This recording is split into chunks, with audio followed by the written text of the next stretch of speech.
Heyo, can you hear me okay? Seems kind of quiet. Hi, it's me. What's up? Impromptu live stream. I'm just going to be completely honest with you guys. I am short this month and I need help. So, what do you want? No, I'm not going to do anything gross, but what do you want?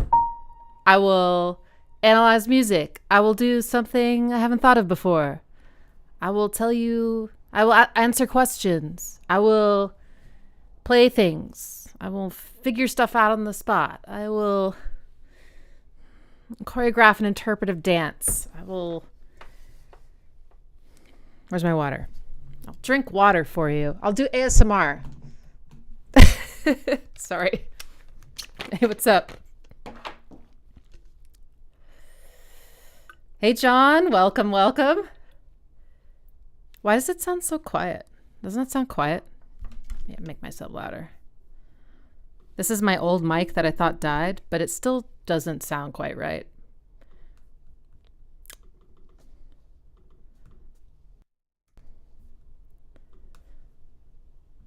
But yeah, free-for-all request zone. Thank you, Christian. Hey, John. Other John. Hello, Presto Cano. How do you say your name? Is it Javka or Javka? Hey, Candace. What's up? Hey, Candace. This is your chance to get me to listen to something that I normally wouldn't play. Can I try to figure out the piano in some Faith No More songs? I probably could. Do you have a certain song in mind? Eurovision winner thoughts. I haven't watched a single second of Eurovision. I don't know.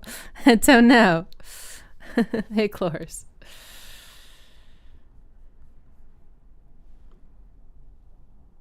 So, yes.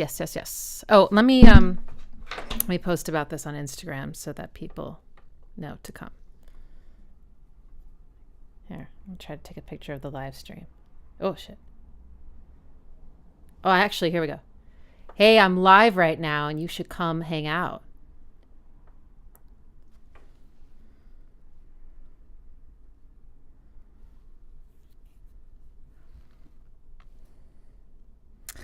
All right, so if those of you just joining, I am pimping myself out today for reasonable requests. This is me begging on the street. This is me busking. This is me offering my skills in exchange for cash. Please help me. I don't like begging. Okay.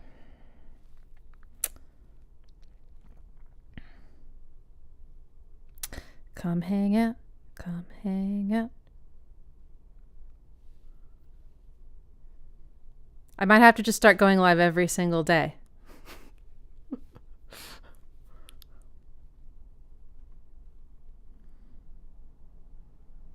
Okay, YouTube.com. You guys remember Homestar 10? Homestarrunner.com. Something.com. Okay.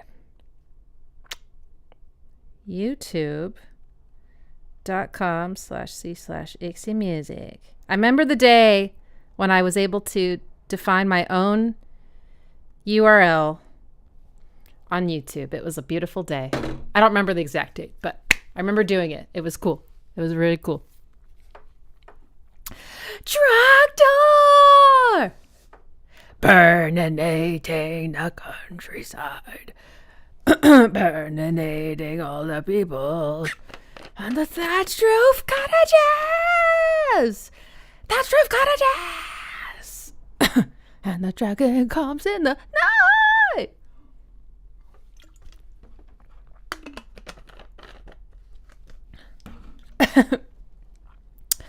Yep, strong bad emails. That was a good thing. Chaos Omega. The plan today is whatever will make me money. I'm just being shameless. I have to make more money this month. So I thought maybe there would be a mutually beneficial situation if I went live for some of y'all. I can take requests to analyze a song. I can try to figure something out on the piano. I can try to sing things for y'all. You seem to really like that. Thank you, Charistian, so much. What would you like? What would you like? I'm your dancing monkey. I have to turn the fan on. It's hot.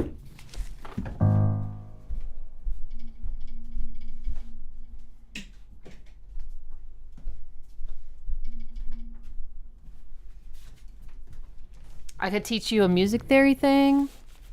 What else can I do? I can answer questions. I can do Nine Inch Nails ASMR. So yeah.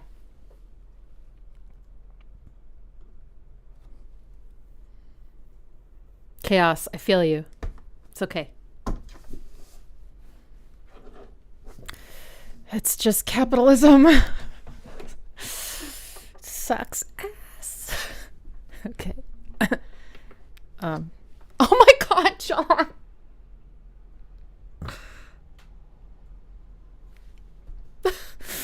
My God, that's so nice. Thank you, Andrew. Lights in the Sky. Okay. Yes, Lights in the Sky. Beautiful. I love this track. Would you like me to analyze it and then play a little bit on the piano? Would that be satisfactory?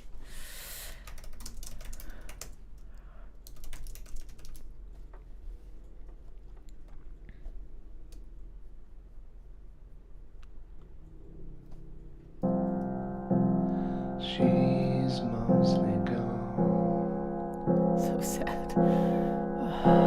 Some other place.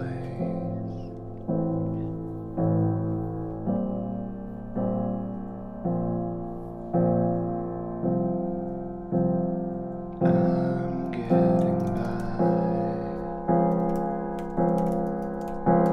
in other ways.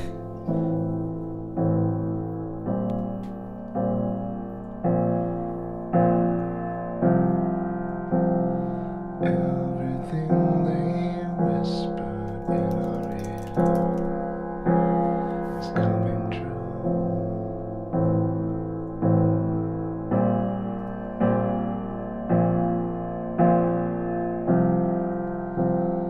Try to justify the things I used to do. Believe in you.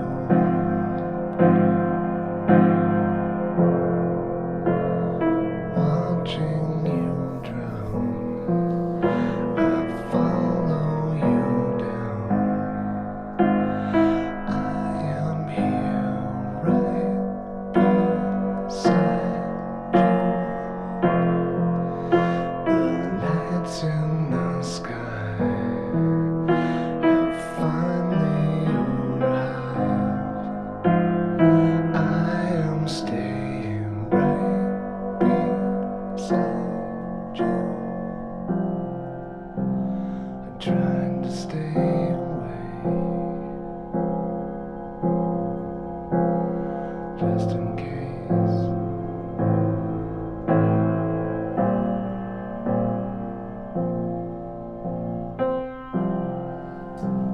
I've come to realize we all have our place.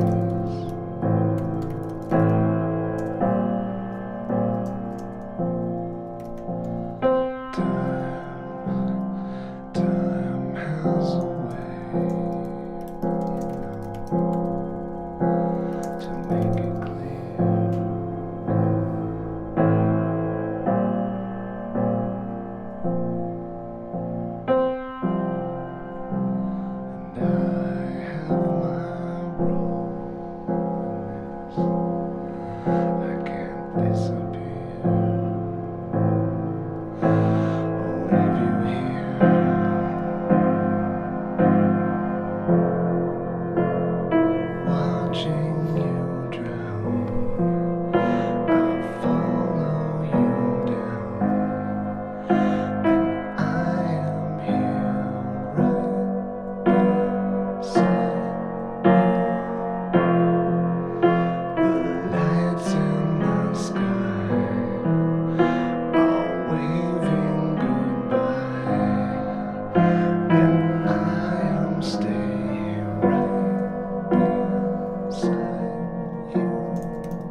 gorgeous. Okay.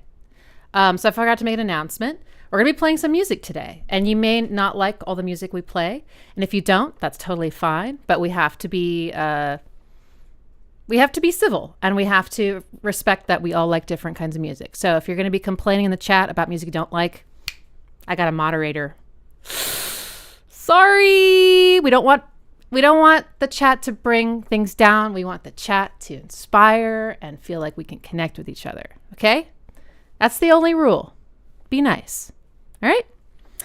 Okay. So, I actually know how to play this on the piano. Well, it's been a little while, so just bear with me. But I made sheet music for it. So, if you're learning piano, this is definitely one that you can do. It is a pulsing chords. It's very low. So I haven't analyzed it before, though. I've just figured out the notes. Okay, so, oops, I think I might have some strings being played by accident. There we go. Okay. All right. So we've got this kind of constant fifth in the right hand for a lot of the measures. There's going to be a change soon. It's going to go and then up. And this kind of constant feels like very trudgy, right? But what makes the chord change is actually the left hand, the bass. And let's see, bass clef. Not so good with bass clef.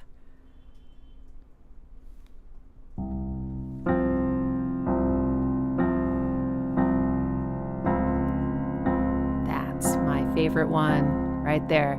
So this just is like, it's just kind of an open, it's like fifths and fourths. It's not a chord yet, really. But then he moves up just a half step, and then you get this. And that, my friends, is a seventh chord. It's just missing, it's missing the fifth. You don't need it. Sorry. Incredible how you can go from this like stark and then all that tension. Now he's going to go all the way down to A, and we get, and this is also a chord. It's a major chord, but it has a note on the bottom that's not typically there. Well, maybe not. Typical is maybe not the right term, but the bottom of the chord is F, and he put the middle of the chord at the bottom, so you get this hollow sound. And also, it's played way down here. So it's kind of muddy, you know, but it like works. And then we're gonna get a change here. If I move that up, you can hear it goes. I think it's going from a major chord to a minor chord. So pretty. And then up a half step to here. Now this is kind of nice because you have da, da, and then da, da, and that's a pattern. Da, da, da, da, down, down.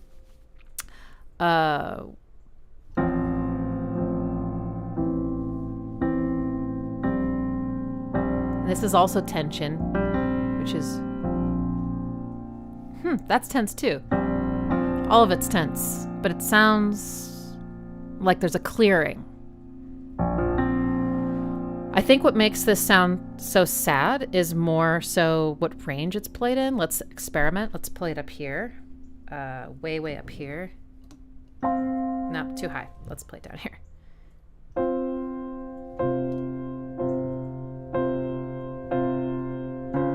I mean, that's pretty sad.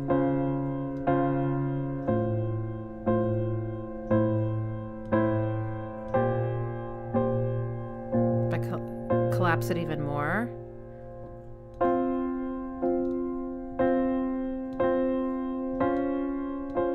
It's the best.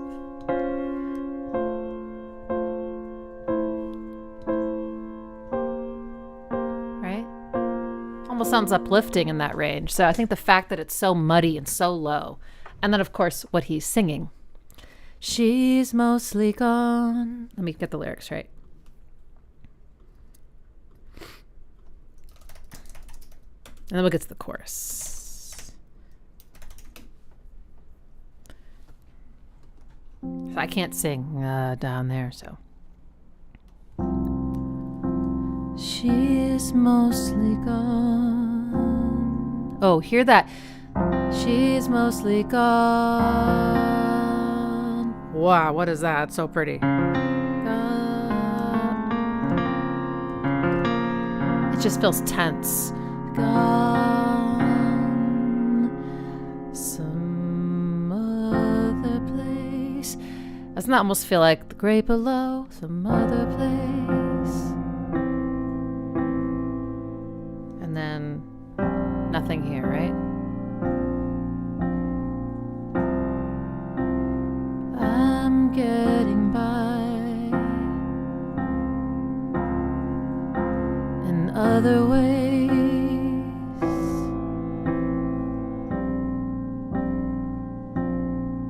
And then he does like a variation, right?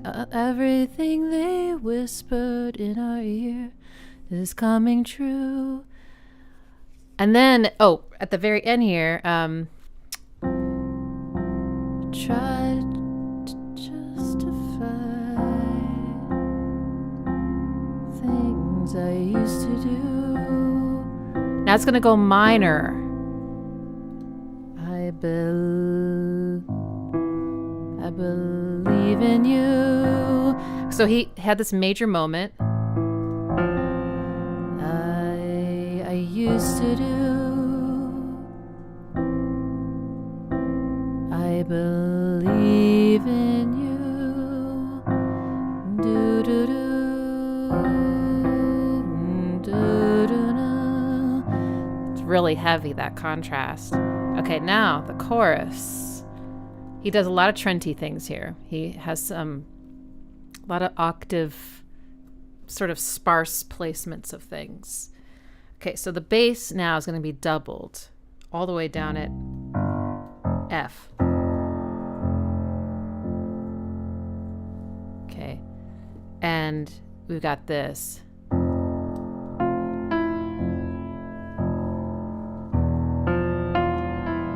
So dissonant, and then backed up to here. Is that here? Yeah.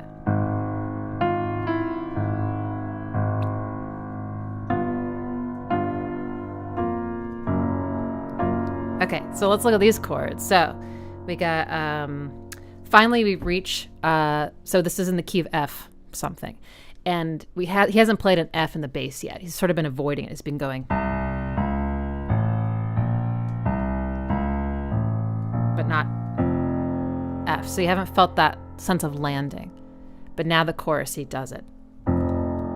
And he follows this note up with this tension, really tense seventh. And then it gets even tenser. Seventh. In fact, that's a minor ninth. So some of the tensest intervals. Sorry. Then no one but Trent would do that. It's so crazy to me. Sorry, it's just he's just repeating this da-da over this note. But then it all makes sense here when he does.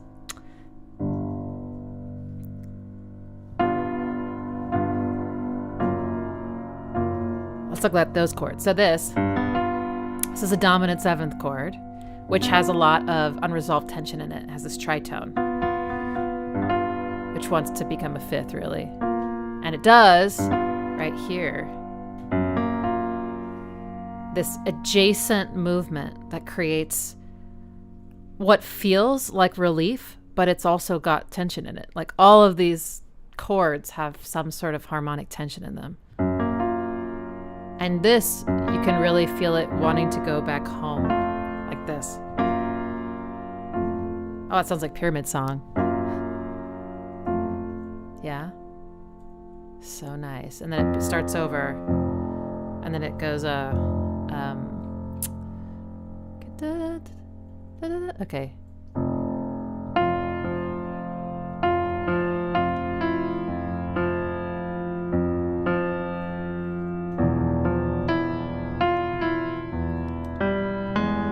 And then he has this da da da.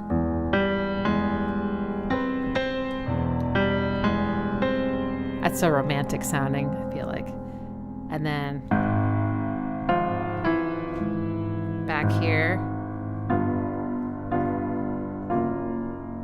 Now let's look at his vocal melody. So he's singing so low. Watching you drown. And that's like a rundown of pentatonic scale. It feels really natural, like a little waterfall. Watching you drown. Watching you drown. I'll follow you down. I think he just stays there. I am here right beside you. Pulses on that note while this chord changes. Right beside you. It's the only note that those two chords have in common. So that's like the glue. I would say that his melody being so melodically not weird helps the weird harmony underneath make sense. It gives it like context or something, or balances it out. Watching you drown, I'll follow you down. I am here right beside you. It's beautiful. A couple little things that he does differently the second time around is he does this cool accent. He starts playing this duh note. It kind of interjects. I think it's a C. Yeah, so he'll go like this.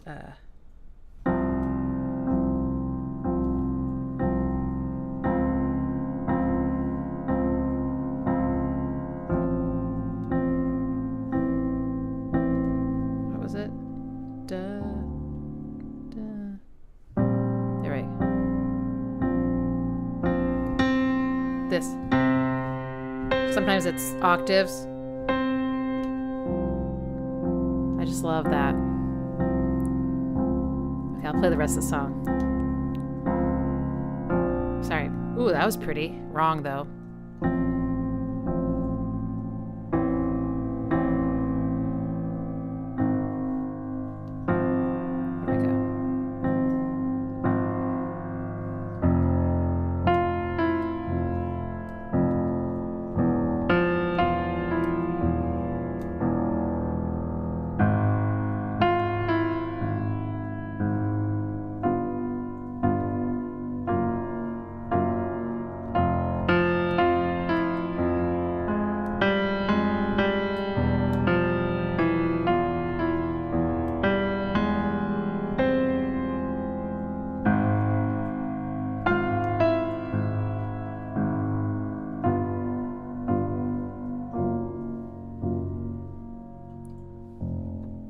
And then this low F hits, and then it goes into Corona Radiata, which is based on F as well. So it feels like a beautiful, beautiful connection. I hope that was what you wanted. John, thank you so much. If there's any other questions you have about the song, just let me know. Okay.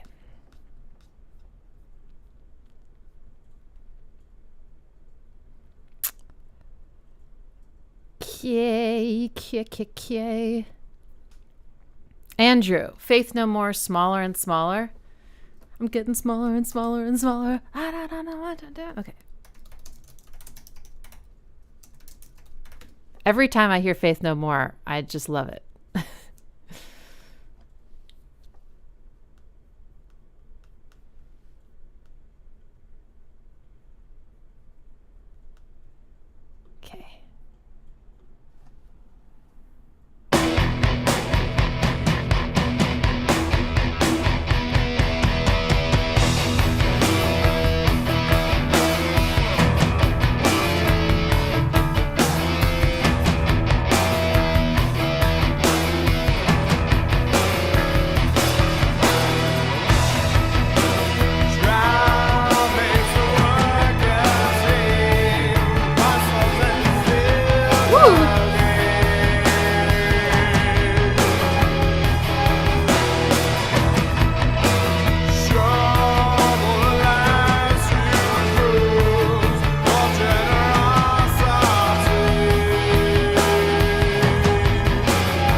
I'm gonna stop it there because I don't want the stream to get blocked. And also, I have to turn the volume up on my monitor. I just feel like I'm screaming. Hi, Milo.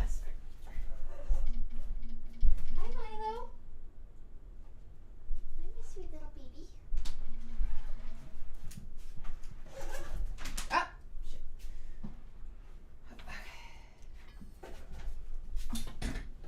okay, that's better. Okay, I think this might be in Phrygian dominant, which is giving it that really exotic sound. There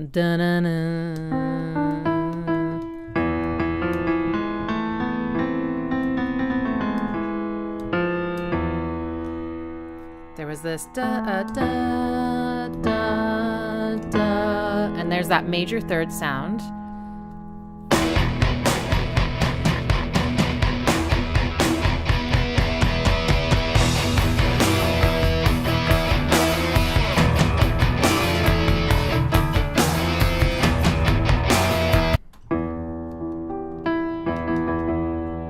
Oh, well, this part has a minor third.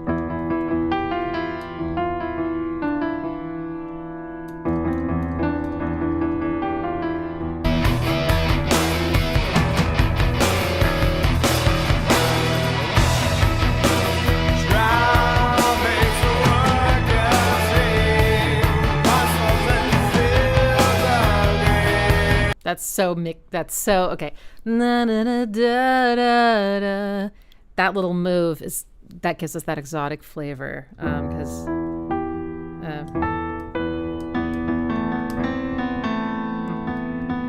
wait, da, da, da, da. That little area of the scale is just so unusual, I think, to a lot of our ears. It's just not used as much as other scales, so it's really cool. And major third.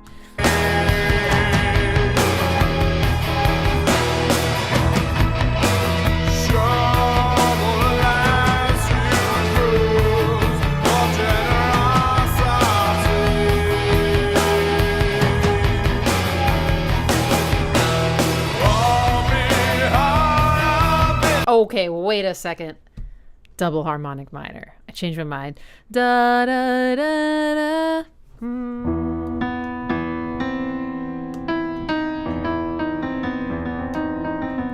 So double harmonic minor, I believe, has these like two sections in the scale that are just weird. They have these big jumps in them. They have this like half step, little da da, and then this augmented second. So you get this. Sorry, wrong black key.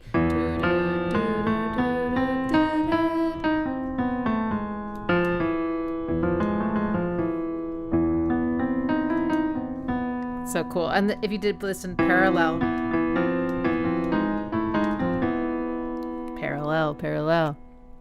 So yeah, I love his voice. It's so cool. He's one of the most talented singers, I think, alive. And he can sound like pretty much anything, I think, that he wants to. He's incredibly theatrical and gifted, uses his voice like an instrument. Not like a voice is an instrument, but I think you know what I mean. Like a non-voice instrument a lot.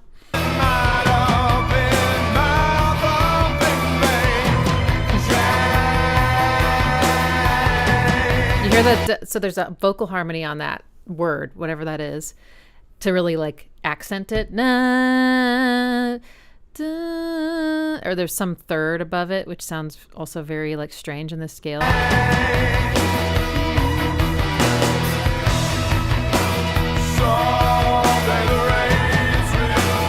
Now he's got parallel fifths.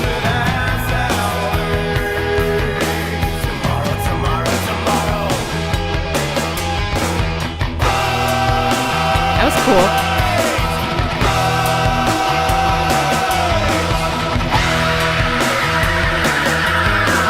That lick has the scale all over it.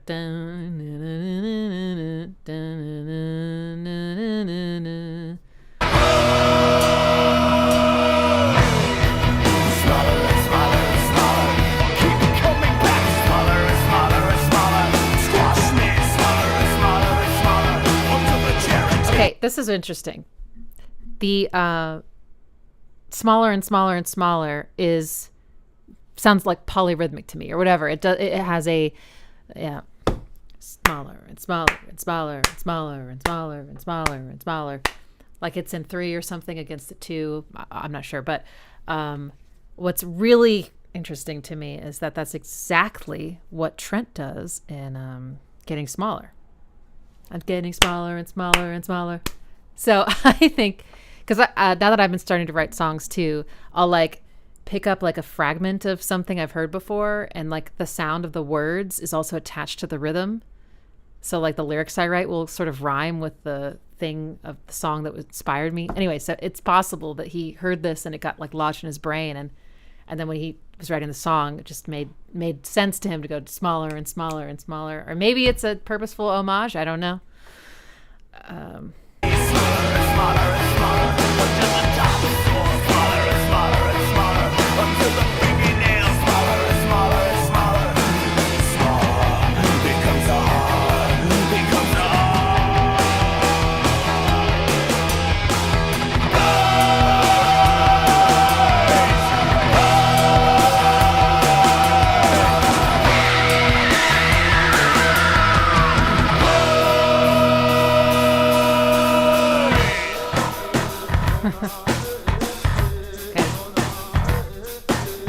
Wow.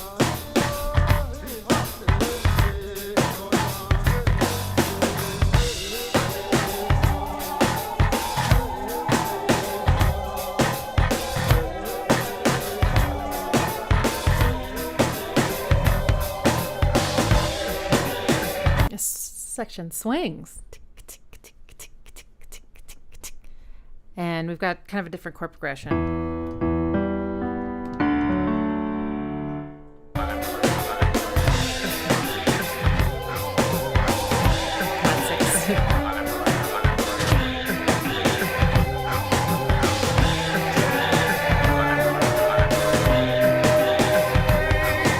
I listen to him going rhythmically. So great.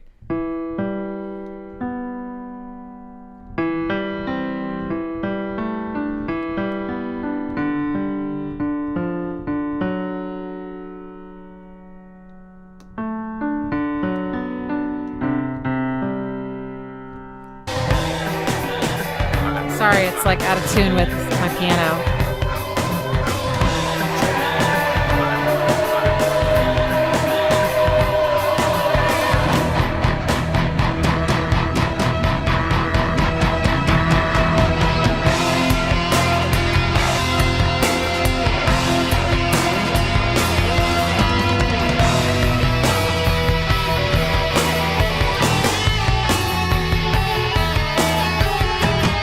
I have to correct y'all. That is swing. Swing doesn't mean it can't be 4/4. Swing means that the 8th notes are swung. Instead of taka taka taka taka taka taka taka taka. So yeah. You can also, if you want to like put a time signature to that, you could choose 12/8. Anyway.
The synth chords.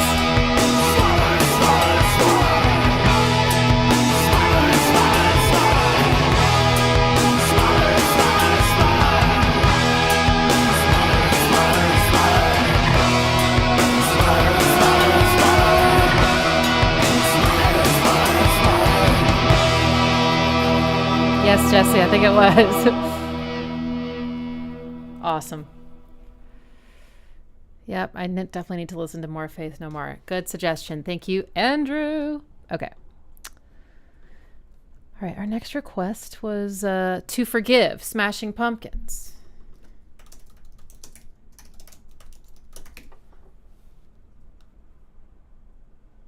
This is from Melancholy and the Infinite Sadness.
Let's check it out.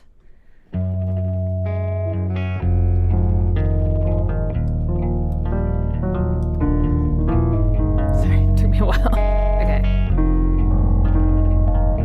This is in a minor key, I would say.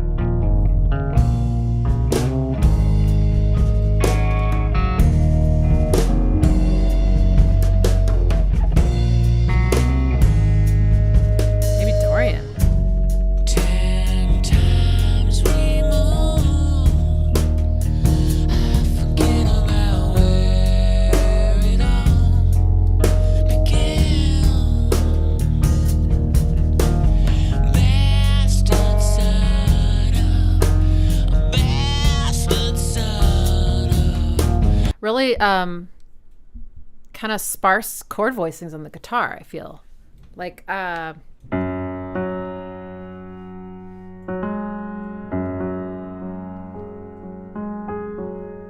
sorry.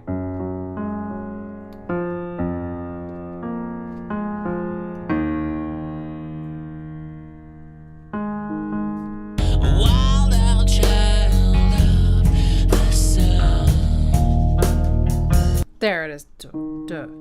I thought I heard a sus chord.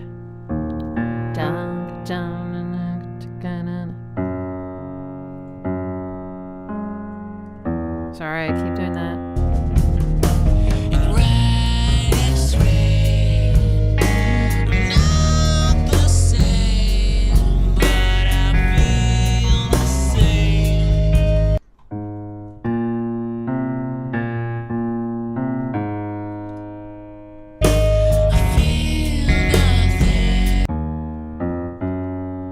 I like this pattern.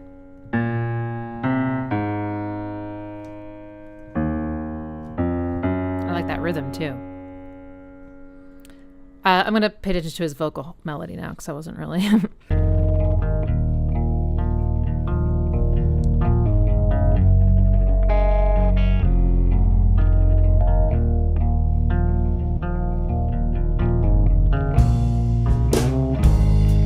Yeah, that rhythm comes back, that duh, duh. It's nice.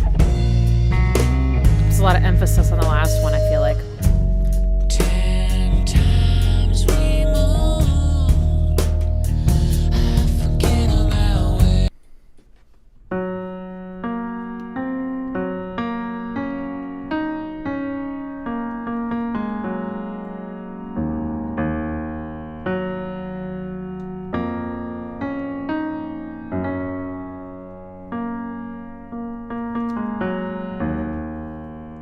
kind of pentatonic-y sounding.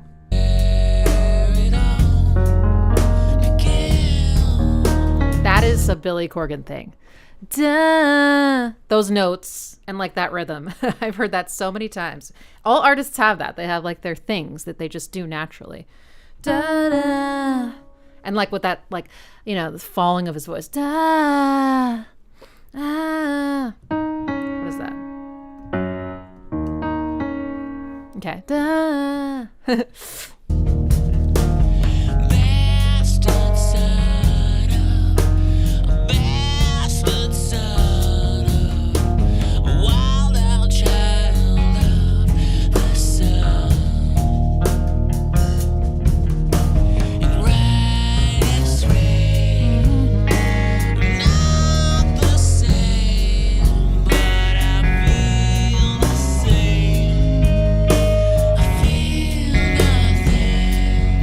Pretty. I like this part. It feels I like how everything is kind of moving with this rhythm. Everything. Bass, guitar, drums. Billy. Da, he's singing that da da da da da da. That's nice, like that motion. He goes down, the line goes up because it's in unison here. Da, da, da. That's pretty. That's pretty. So far, no warnings with the copyrights. So that's good. That's good. That's good. I guess let's see. We have a bunch more requests. I might not be able to listen to the whole song, but I'm gonna skip ahead a bit if that's okay. Just see what lies.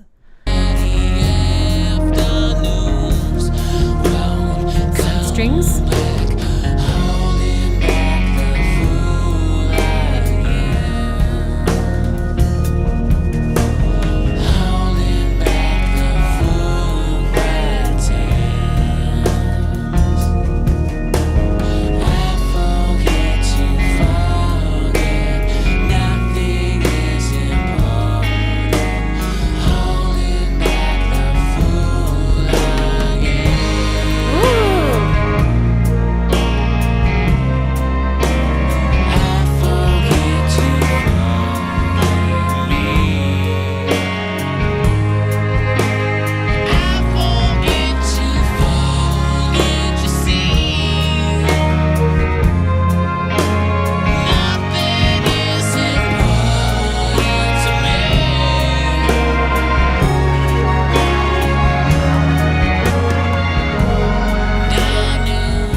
So I guess that was a bridge, but that's interesting. It's kind of feels a lot more dreamy, and I feel like that ascending line just kind of makes it feel a little bit more uplifting. Had a lot more energy than the rest of the song. You know, it feels like you're really heading towards somewhere, and you can hear Billy. He's been like singing either single tracked, kind of in his lower range, more breathy, maybe sometimes double tracked an octave below. I feel like I heard that at one point, but now he's double tracked in his like his range or hit that delivery. So that definitely pushes things forward because it's so focused and harsh sounding. But the strings, there was like and there's a lot of dissonance, but it almost felt like pentatonic scale dissonance, which has only like seconds, major seconds. I mean, like that, you know.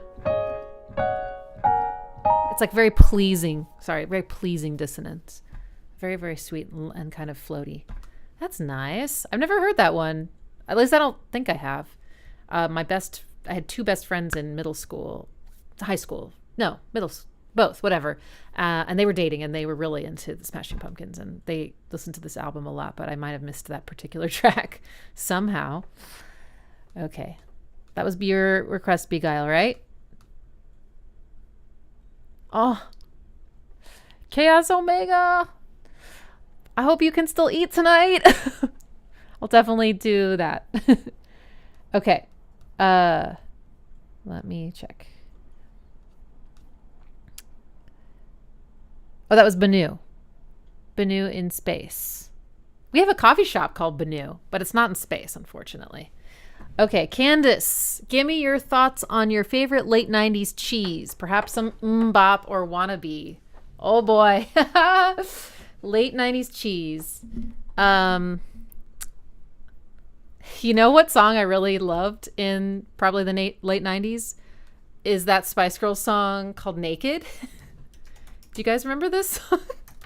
Everyone's like, So I might be a little younger than some of y'all. I don't know. But in the late 90s, I wasn't listening to Spice Girls in the late 90s. I was probably listening to them around 96, 97, I want to say, when I was like a preteen.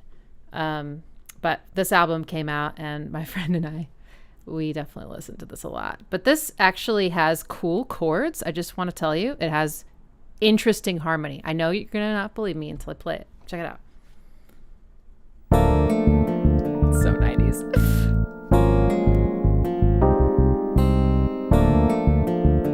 Mode mixture.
I think it's kind of a good song, y'all. Don't hate me, but I mean, okay. I mean, like, this one's more harmonically complicated than anything that I've played so far.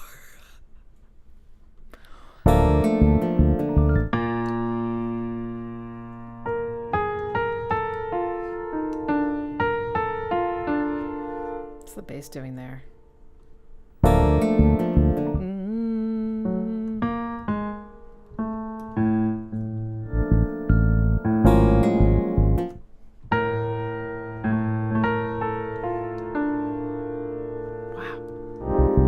I missed a chord, sorry. Okay. Da, da, da, da, da, da.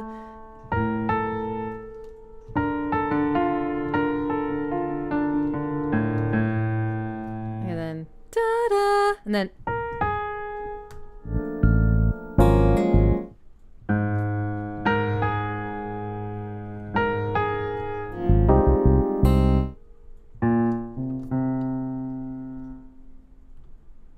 I thought these chords were going to be easier to figure out, but they're not. Maybe I should just listen to the E piano. The boom.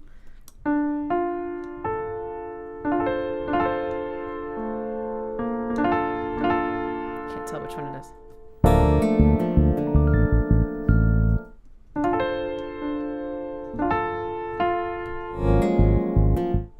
Da-da. Da-da.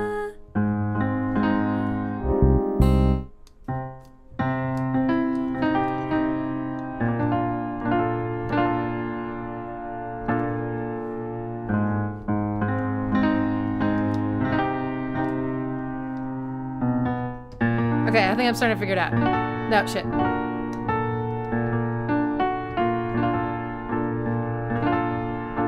Okay, what is that? B flat major 7. And then A flat major 7. Then C minor.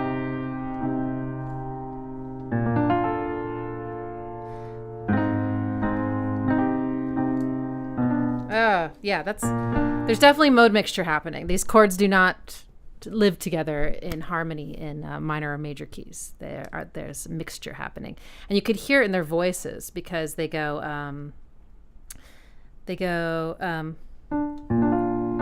undress you with her eyes. That doesn't sound right. It's strong enough to carry on and on. Undress you with her eyes. I'll cover.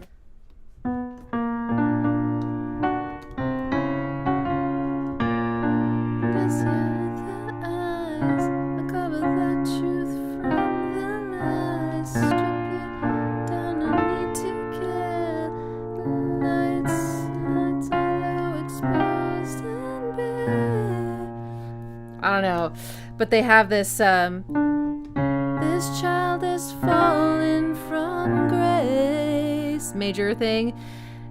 Don't be afraid to stare, she's only naked. I feel like I'm oversimplifying it. Whoever produced that definitely knew what they were doing. That's pretty cool. And then there's a really dramatic bridge. This child is falling from grace. Don't be afraid to stay, she's only naked.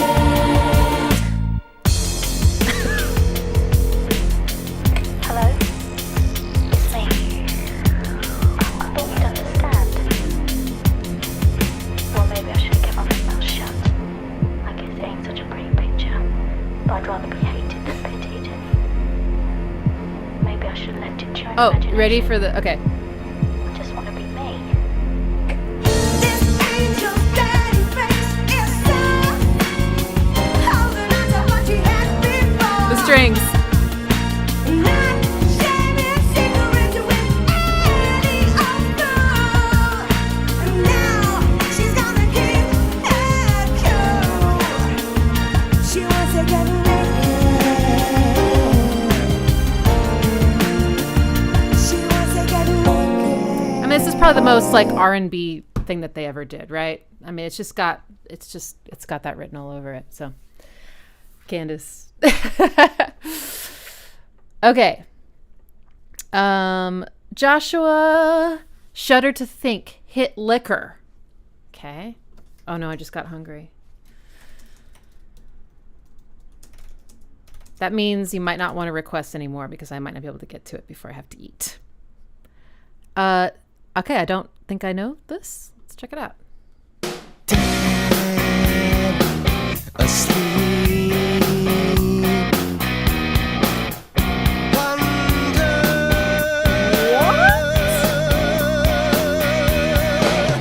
When she'll come to my hip liquor. Party of mouths, a finger fan courtship. Case of her bones are softer than loose meat. A day on the belt, so surely I'll get thin. To really rock dead. This might be atonal. I mean, but they know, I mean, I don't know. Nothing I recognize, really. Let's put it that way. I don't hear any chords I recognize, any sort of like clear intervallic relationships. It's very, it's impressive, you know, that like they've got it together. It's quite theatrical, I would say. I could see this being like, if you made it not rock, it sounds like a musical theater piece. Like, especially this part. Let's see if I Hip liquor. Party This of part. mouths, a finger fan courtship. Case of her bones are softer than loose meat. A day on the belt, so surely I'll get thin. To really rock dead. Not sure quite where their pulse is. I thought I had it, and then I clapped through it, and I missed it. Okay, well, let's keep listening. Musical theater.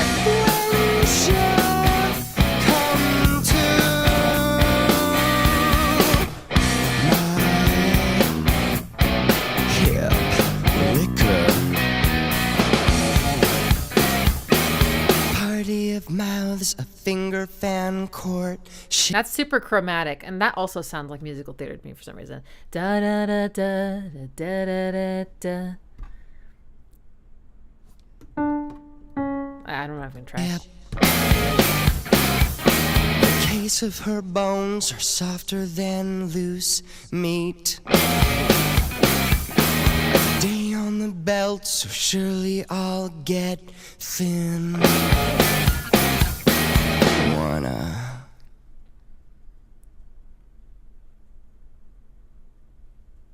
watch. Wow.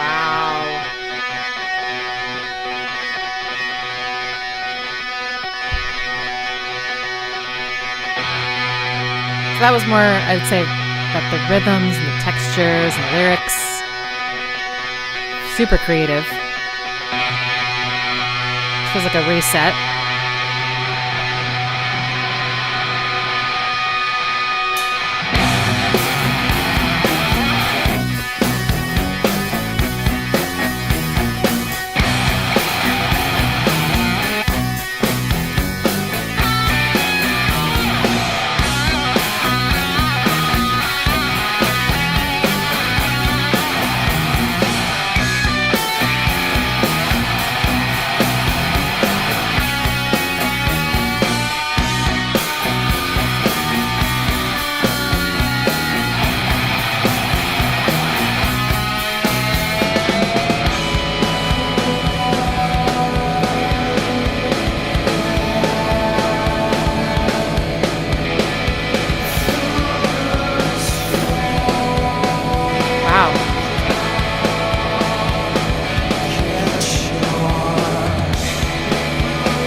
Okay, wait. I want to talk about this part a little bit. Really got into a groove here, which is the first time in the whole song, because I've really just been giving you little snippets. He sings, well, I mean, there was some stuff where they were together in the beginning, but there's a lot of like back and forth between the band and him, sort of like, here's a thing, here's a thing. But now got 4/4. You can actually hear dun dun dun dun dun. Wait. Dun, dun, dun. Yeah, a lot of tritones.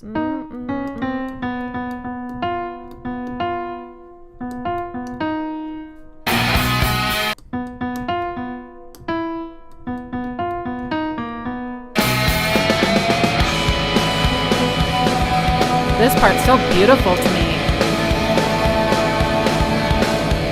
These vocal layers.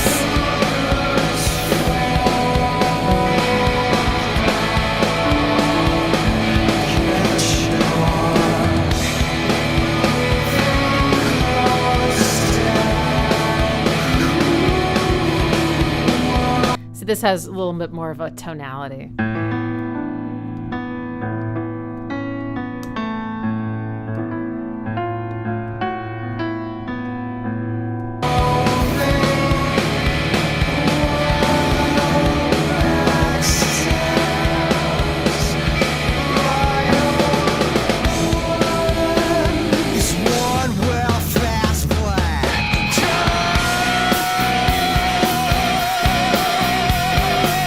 What a voice.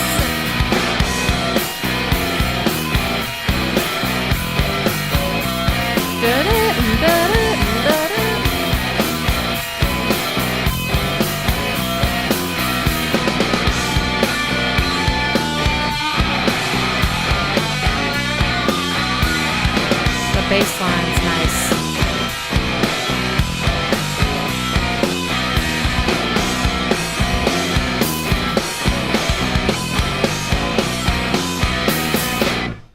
Wow.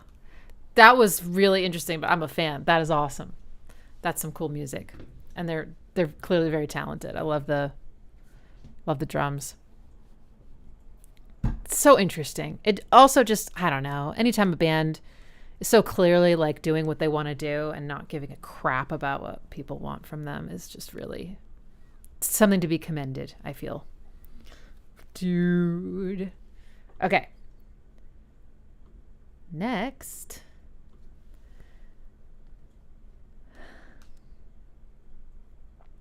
Thank you, Joshua. That was really cool. Okay, Chaos Omega. Tetsuo the Bullet Man theme. Nine Inch Nails. Yep. I've heard this once, I think.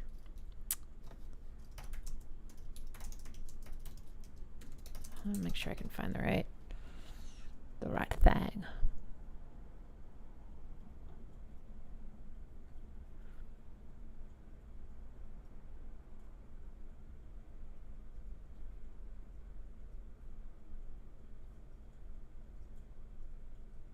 Okay, I've been having this issue lately where my YouTube just won't play sound, which is not good. Let me try again.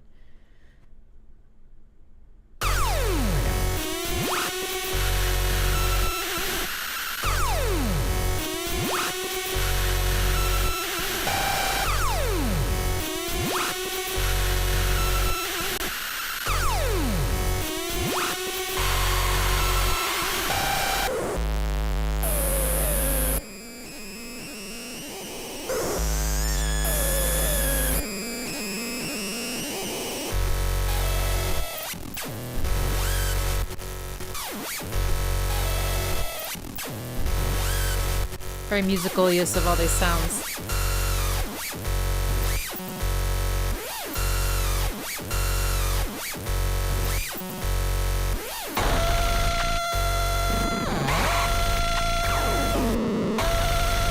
Sounds so bit crushed.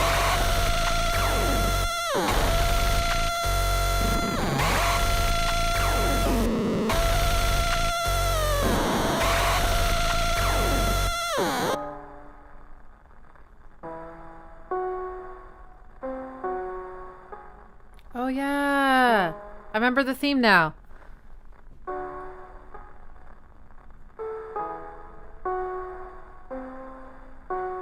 There's a lot of tritones in here, spoiler alert.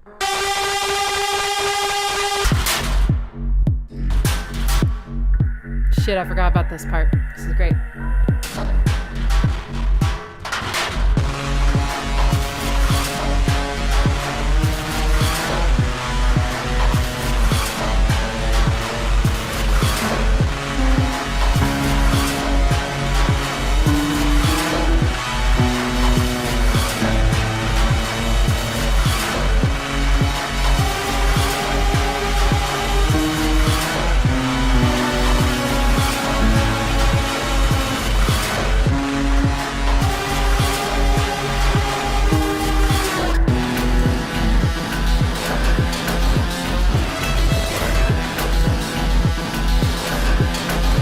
I like the rhythms here. Panic.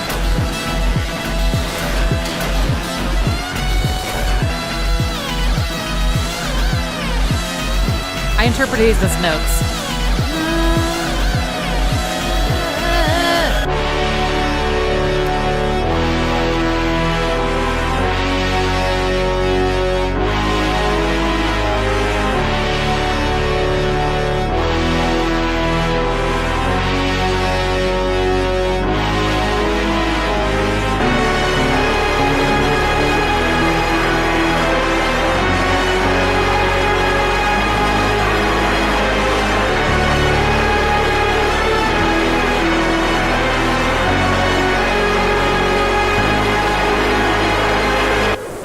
Okay, let's figure that out. So the sending part is the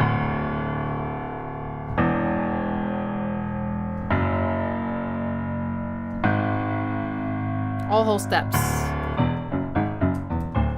And that is a little bit weird because most scales don't have that many whole steps back to back. So it just has this strange, like, things kind of coming apart feeling.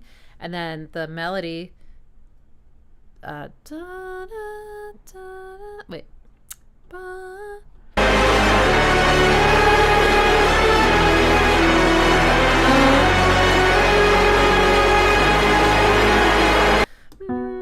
Okay.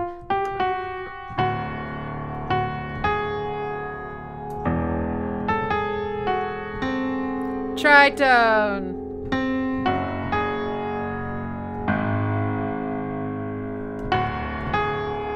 And this is another tritone.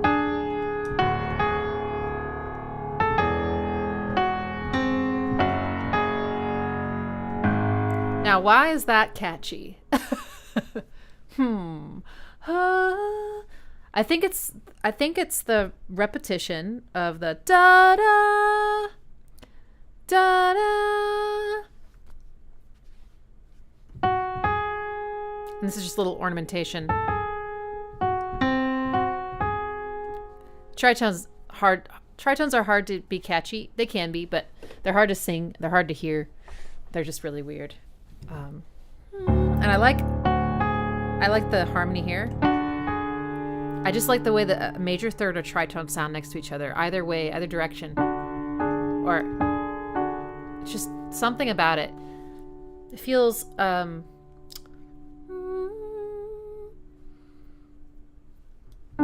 well, going this direction feels like anything could happen next. It's very uncertain. Sorry.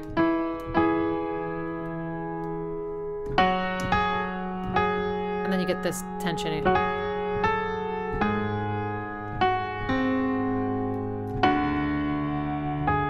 That almost feels satisfying to go to that part.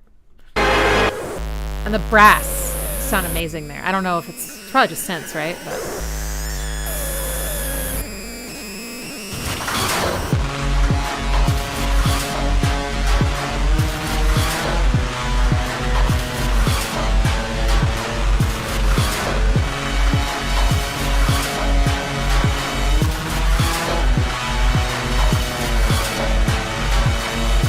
offbeat bass sounds so dancey.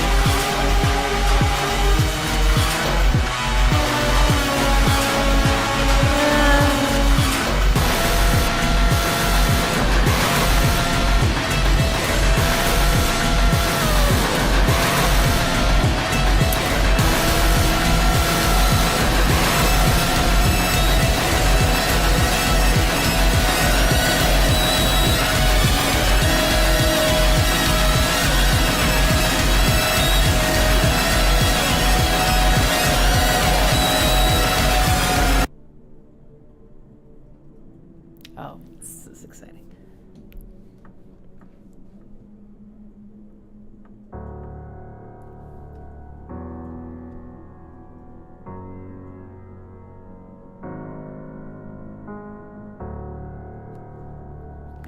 I like this because it's his deconstruction of his own theme.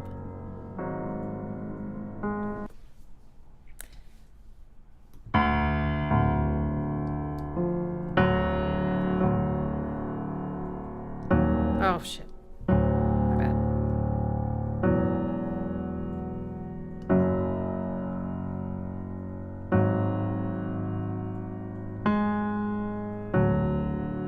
Just kind of keeping that main note, that the note that it starts on, duh, and not the da da. So you get no tritone this time.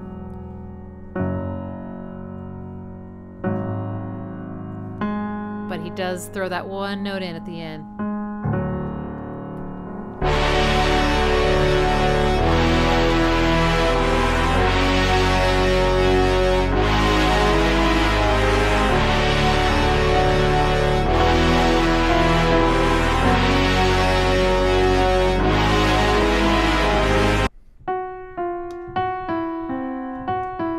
Oh, wow.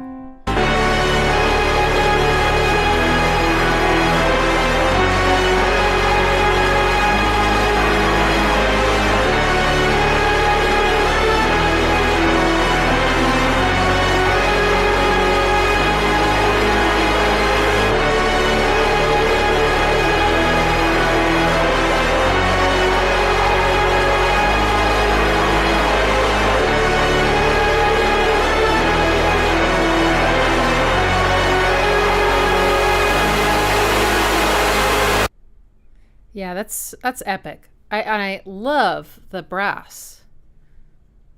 I don't know if they're real or if they're programmed. Either way, though, they sound kind of distorted and huge, and brass is good for that. But it doesn't have that like clean brass sound that you hear sometimes in film scores.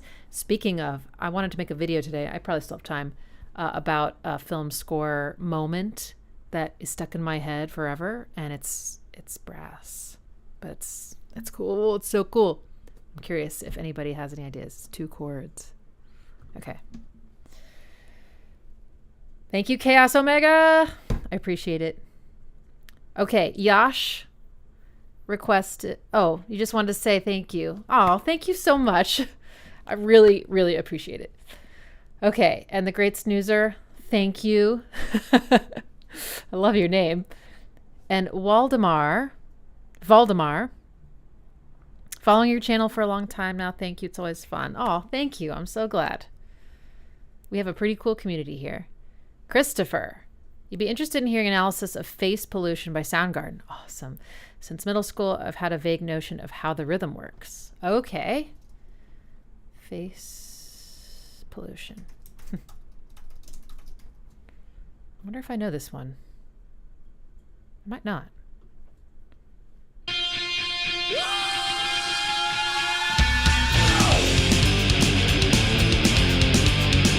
Wow. This is different.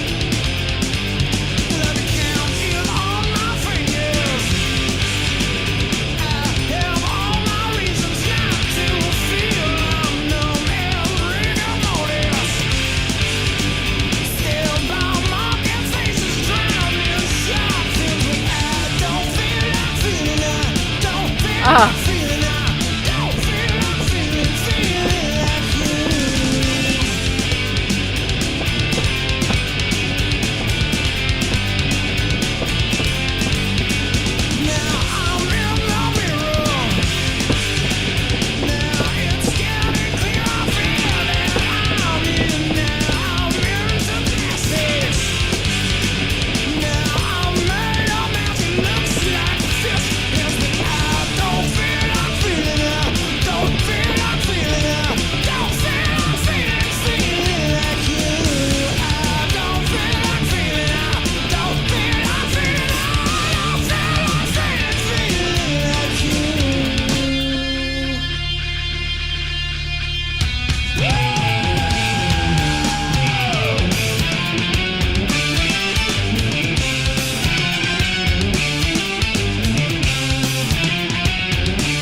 Together sounds so good.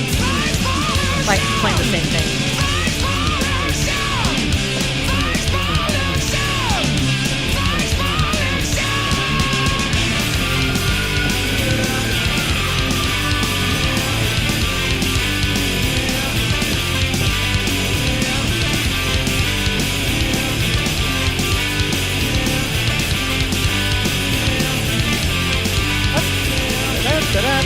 Is that brass? Or a saxophone?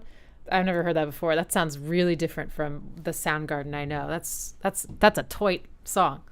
And I think it's easy to lose where one is. You know, it's very fast. It's almost got like a punk tempo. I don't know if that's the right term. But very bluesy. I think if you listen to Chris more, you can ground yourself in where the pulse is. But it's got like 2 main cool rhythms. So da da da da da da da da da da da da da, super syncopated, lots of anticipated beats.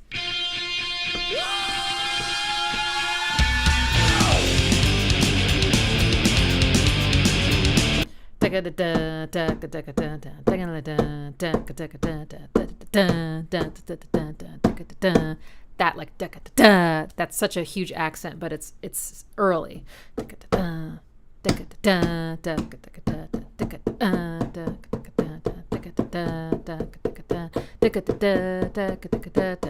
And then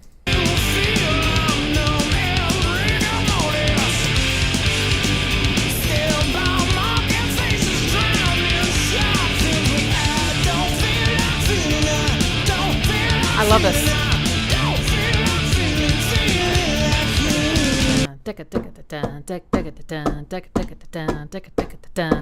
Another huge syncopated accent on this one. What's that right before?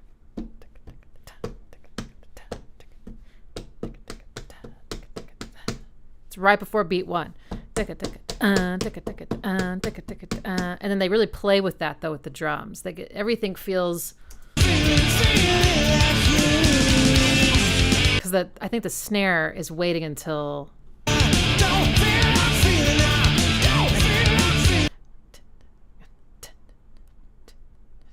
oh, it's not playing on 4. It's like 1 2 2 1 2 1 2. So that really throws me. And the kick's doing that dun dun dun dun dun dun. That's cool. But I did get lost during, let's see if I can find it, when he's saying face pollution. That he like, I don't know, they either add a beat or he like hangs back a beat after a while.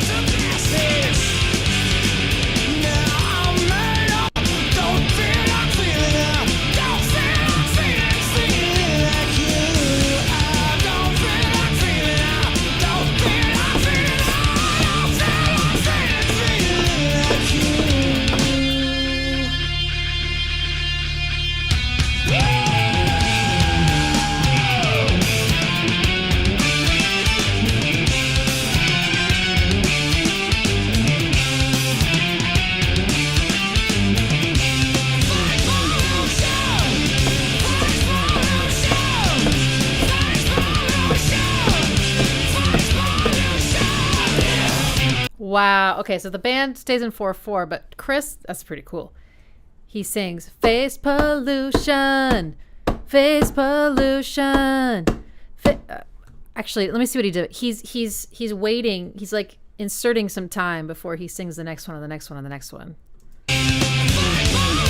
That's so cool.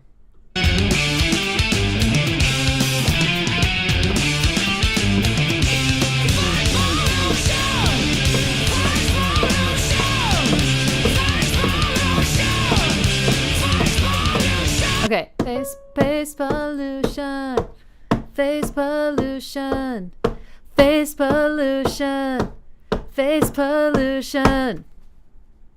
I don't know quite what that is, but he's like delaying his entrance the same amount though each time. So it gets delayed and then he adds. Anyway, that's cool.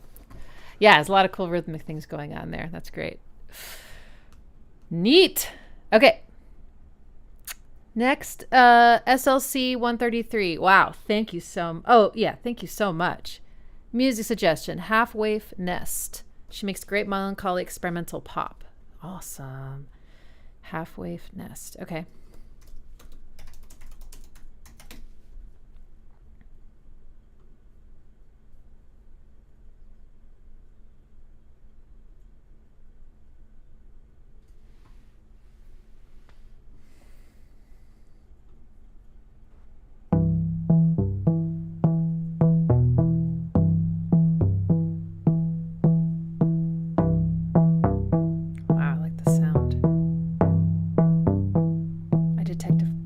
Flat six. Gathering the papers, gonna make you a nest. Wow. For you, my love, only the very best. Best. Best.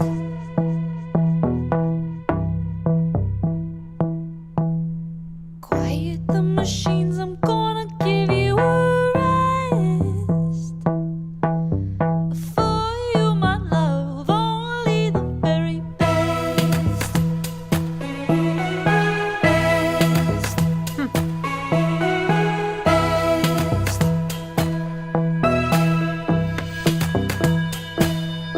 On the boat you are rocking, I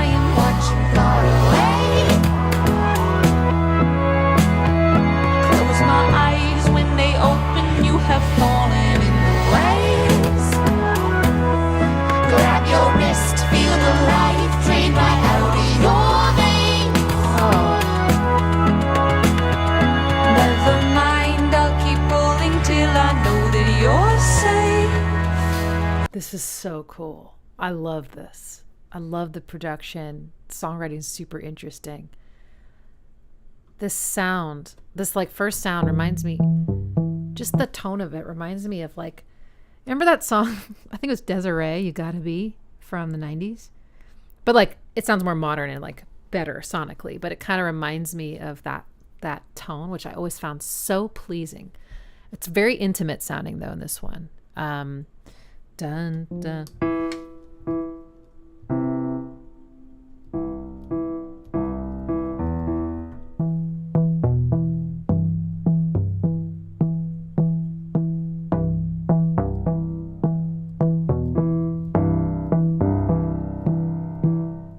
Gathering the papers, gonna make you a nest.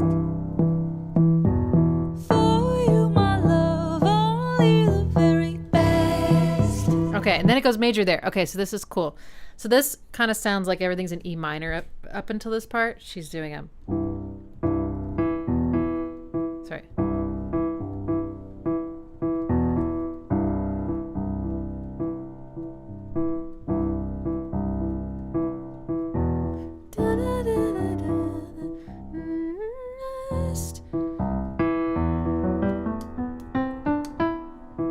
And it's just hanging out on the flat six, which I love. This one. Gorgeous. But then just a quick little visit up to home only once, and then it stays here. But then it goes to major here. For you, my love, only the very best. Best. Now, so instead of this, it's this. Best. Major. All major. Now it goes back to flat six. I just love that mixture. That's great. Quiet the machines. Beautiful I'm voice, gonna too. Give you a rest. Wow, I love that. Give you a rest. Ooh. For you, my love, only the very best. Such a great hook. And the accent on the best. So great. Cool drums.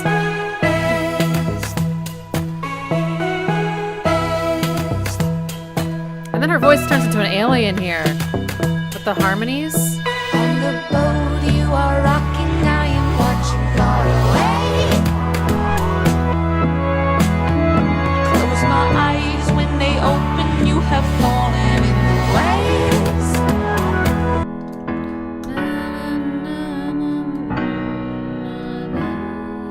Little Mixolydian sound. Grab your wrist, feel the life drain right out of your... Maybe it's minor, sorry. Yeah, Mixolydian. My bad, yeah. But that's three-part harmony she's doing is super cool. Life drain right out of your veins. Creepy. Never mind, I'll keep pulling till I know that you're safe. She takes all the harmonies away. She puts them there.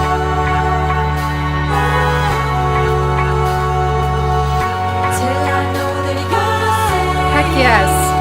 Right.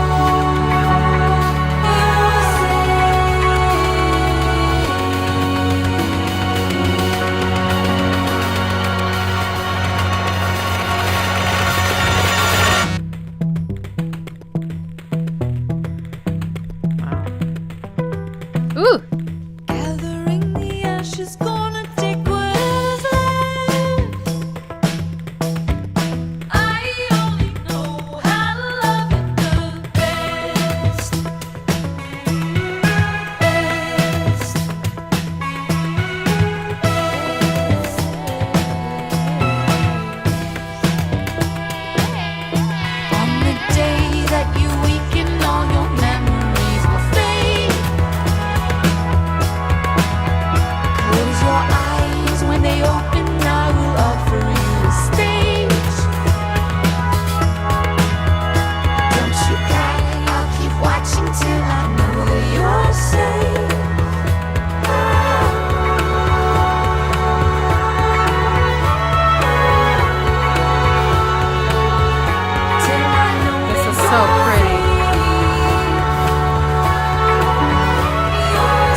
flat 6.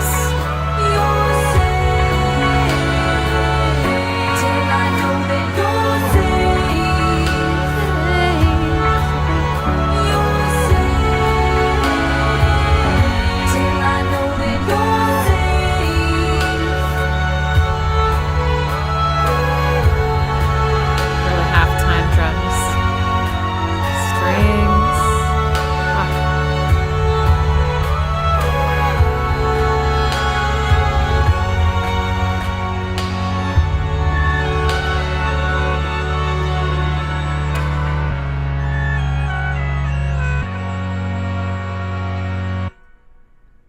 Fuck yeah! That's so good. I loved that. Thank you. Oh my god. That was half Waif. The song's called Nest. Oh my gosh. Criminally underlistened and undersubscribed. I mean, I know YouTube's not everything, but still. Incredible. Such a good suggestion. Thank you, SLC 133, in more ways than one. All right, Clores, what's up? Streamer's choice. But if you're stuck for choice, then I'd love to know why this is so beautiful. Sébastien Tellier, La Ritournelle. Okay, sure.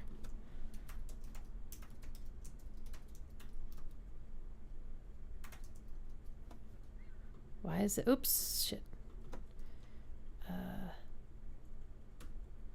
is it so beautiful? My favorite question to ask.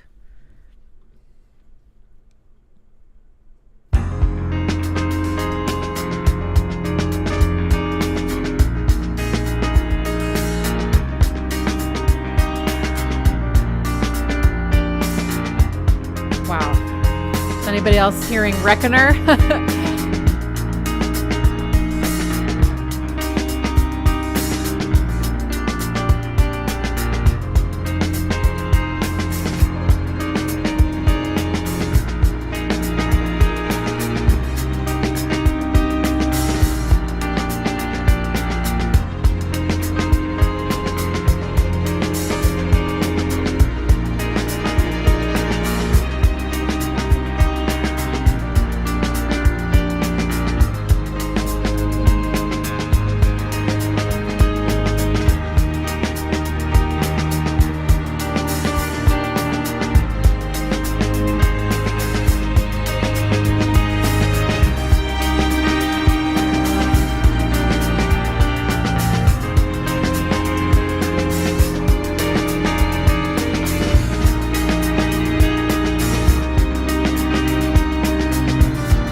Okay, so.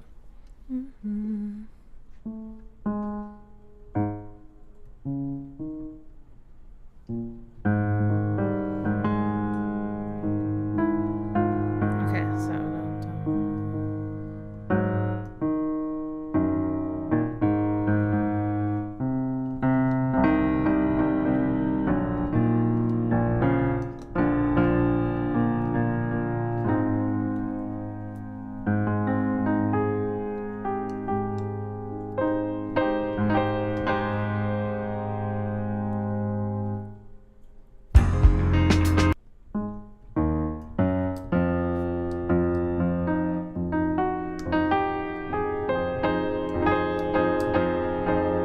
Okay, that's the first chord. How am I going to remember this?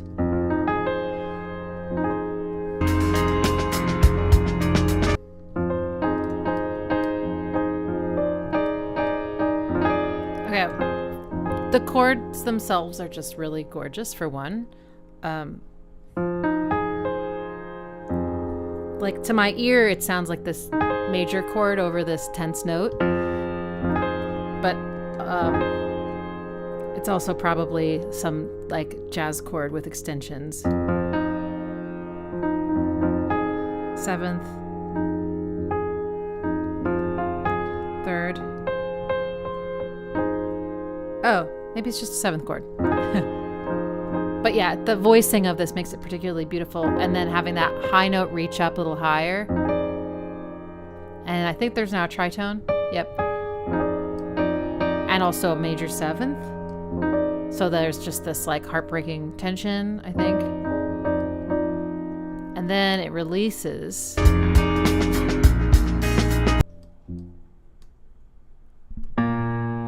Up here.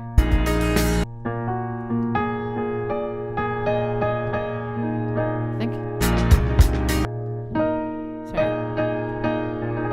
Now that still feels kind of tense, but then. Okay, here's minor.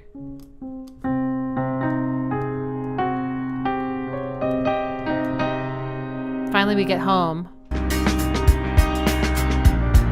And now we're going to go down.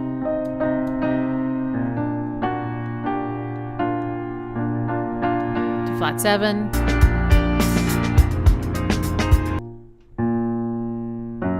Okay, so this is 4. I would say this is 4. Reaching up. And then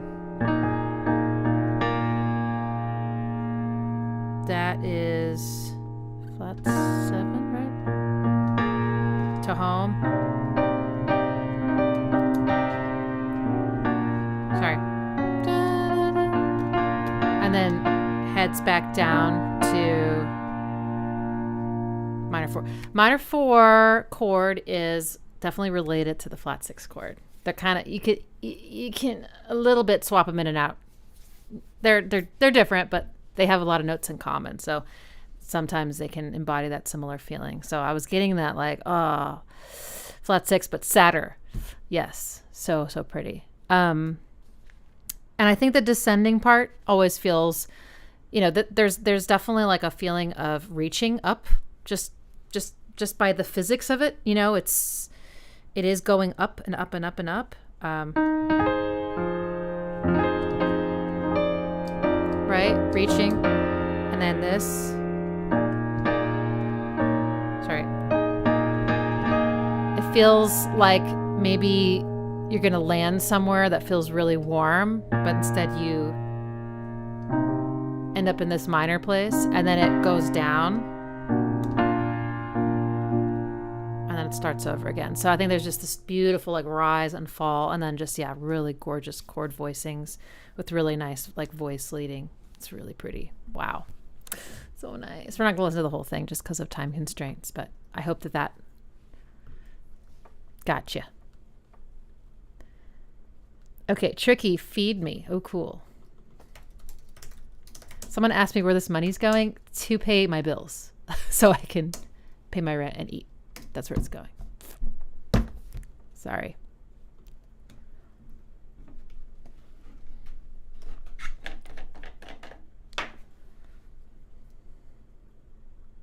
It's not playing.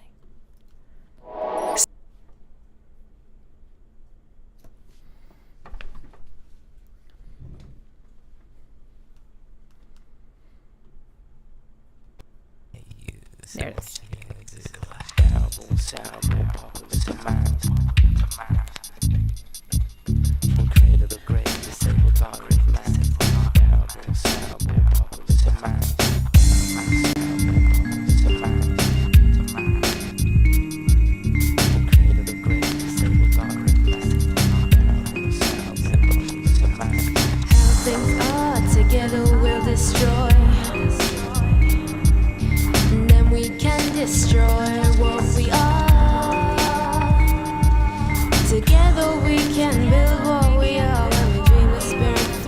Why does this almost have a reggae flavor?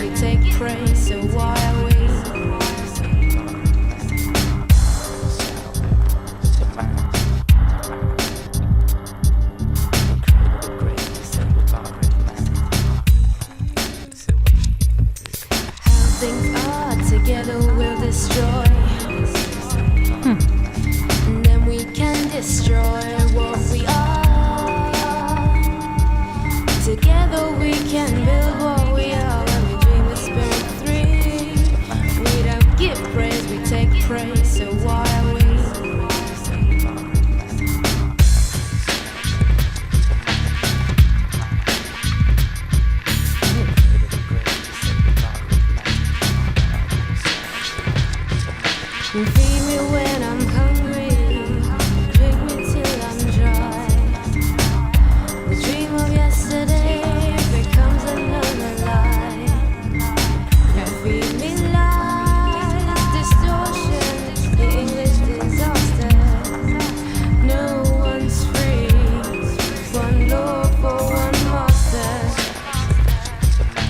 one is it's tricking my brain. Keep thinking it's in this minor key, but it's not. It's just major. It does sound kind of like reggae.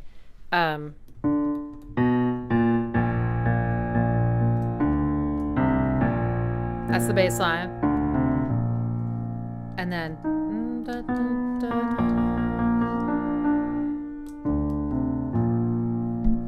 yeah, I don't know. It just sounds like reggae. But his like his drums and his like the sound design is kind of creeping me out, you know, and it feels a lot more sinister than what the notes suggest. So the production is really, I think, the most important thing in this case.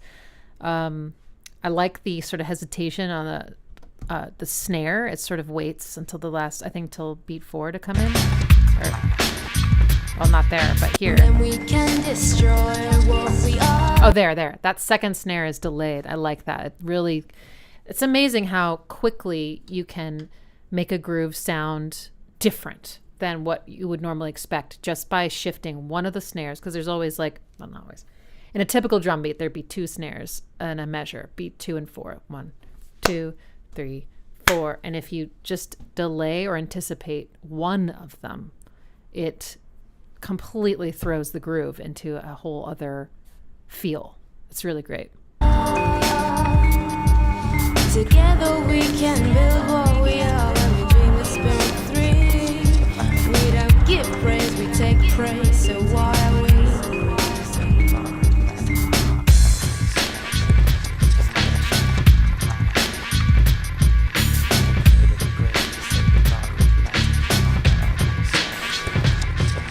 You feed me when I'm hungry, drink me till I'm dry. The dream of yesterday becomes another lie. You feed me lies, distortion, the English disaster. No one's free, one law for one master. Nice vocal harmonies there. Parallel thirds. No one's free. No one's free. It's pretty.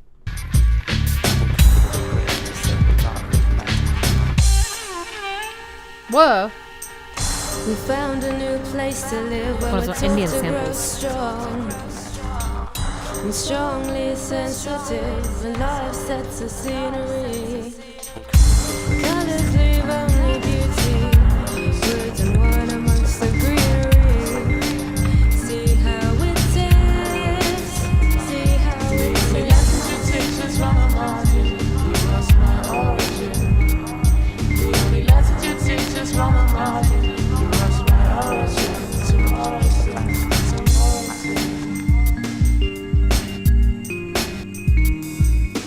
Let's drink from crystal, though nothing is clear. I despise you, damn you, dream you, I love you, and still nothing's clear. I think of when I found you, too deep I sink while I drown you down into like two-tone vision. I've been raised in this place. The vocals really set back in the mix, you know? It's kind of more a vibe.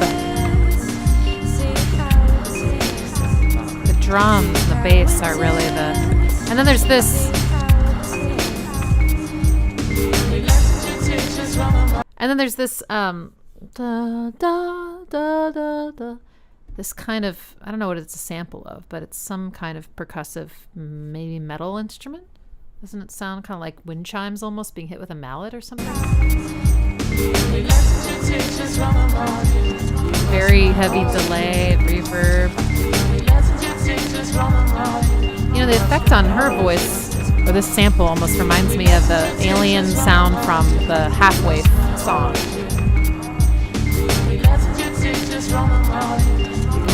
It must manipulate the pitches in a weird way. Ah!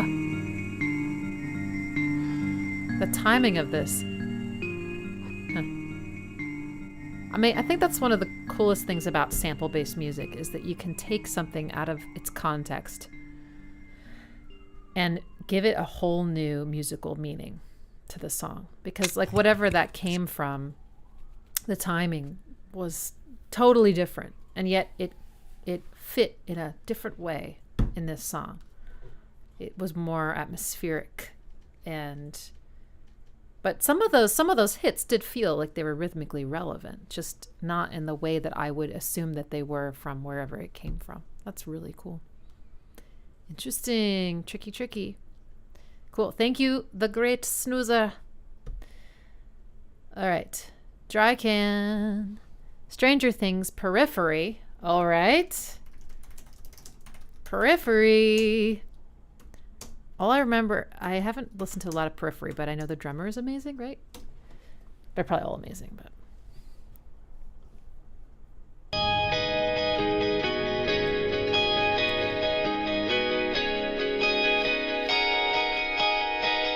Gorgeous.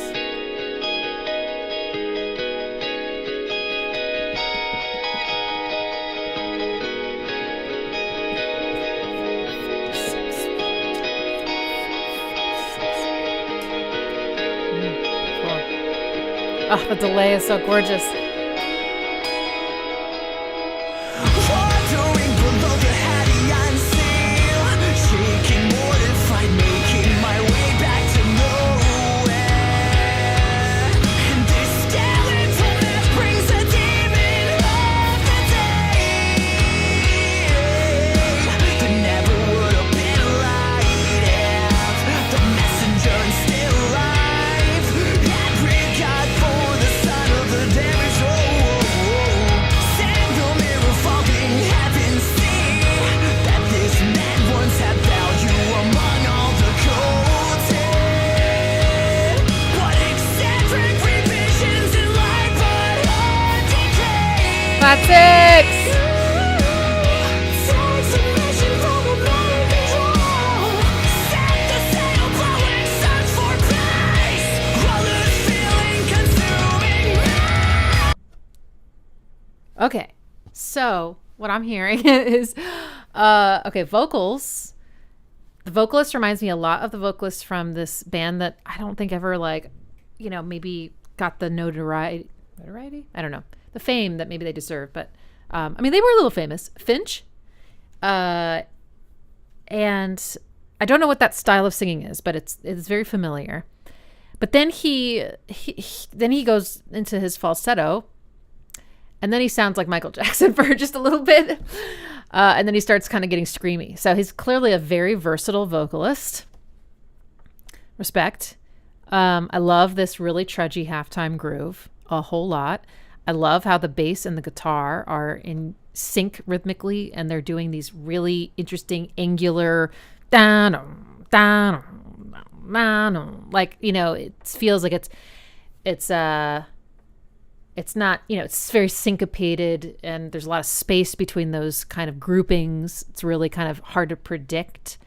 The intro was exquisite, just all the delay, very minor scale, just and the other thing I'd say about the vocals, it reminds me of, like, I don't know, it's like kind of feels like they're just sort of droning in one place. G sharp. And the vocalist is just sort of exploring this minor scale. It doesn't feel like there's any hooks, you know what I mean? He's just sort of like singing around, and kind of going here and going here and going here. And then after that, they finally hit you with a flat 6 chord. And that's part of why it hit me so hard, is because we've been sort of stagnant preparing for this shift. Nice vocal harmony.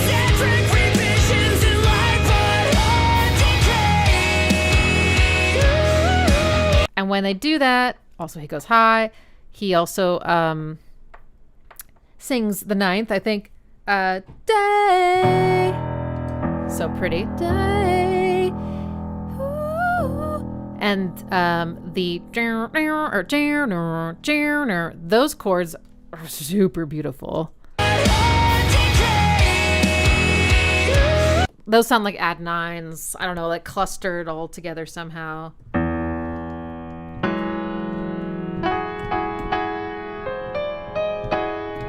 Like that or something. Really nice voicings.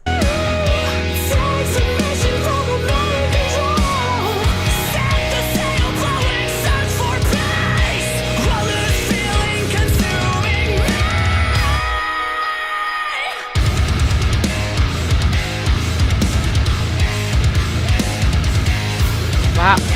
Dope.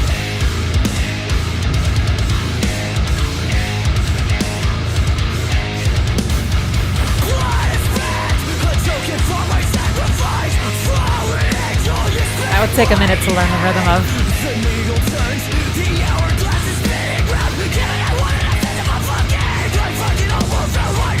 Oh, I love that kind of syncopation. Da da da da da.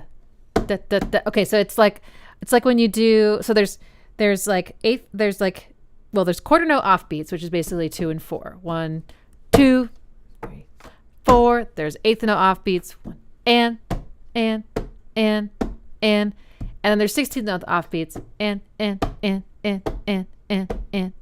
when you put the 16th note offbeat against the really slow groove like that, it's just cool. Da, da, da. Oh, but those are 32nd notes, right? Da, da, da, da, da. Okay, so those are 32nd note offbeats. Da, da, da, da, da, da, da, da.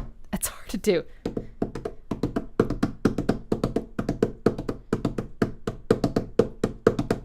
That's just that really got me.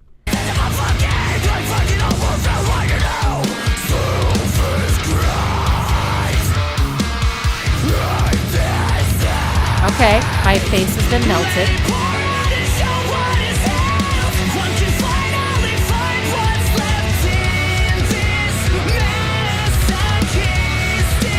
Spot 6.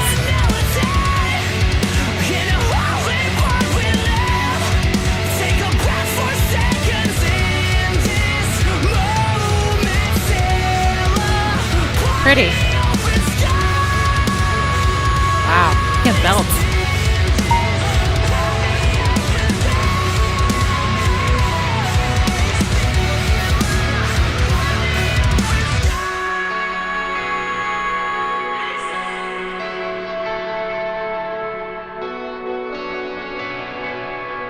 Okay, we're only 3 minutes in and it's gone through so many phases already.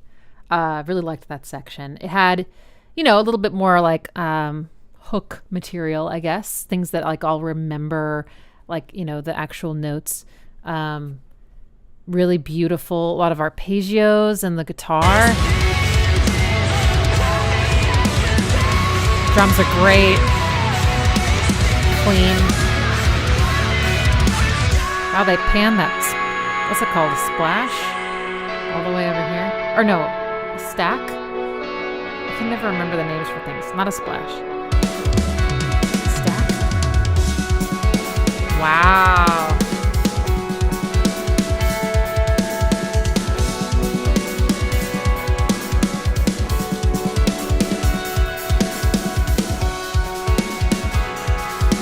Everything feels so far away.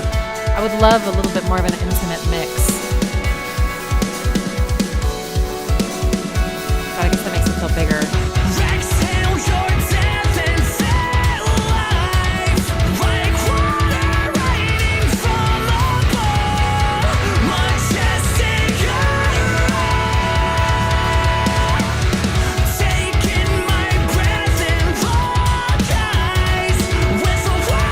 Chugging is fantastic.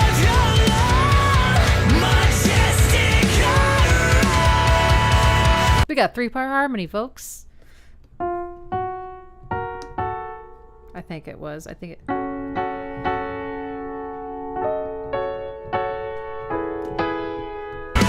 no, it was a suspension. Sorry.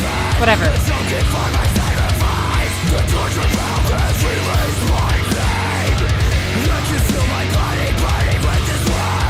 Where have I heard that bass tone before? It feels very familiar.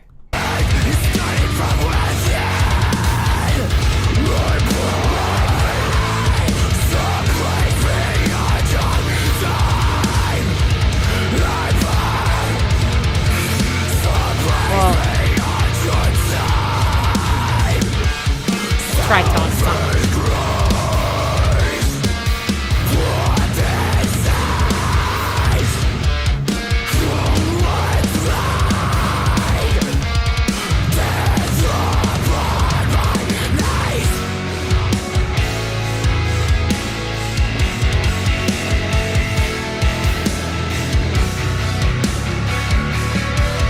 They're like, here, have some 4/4. It's your reward. Beautiful. Ooh, the bass.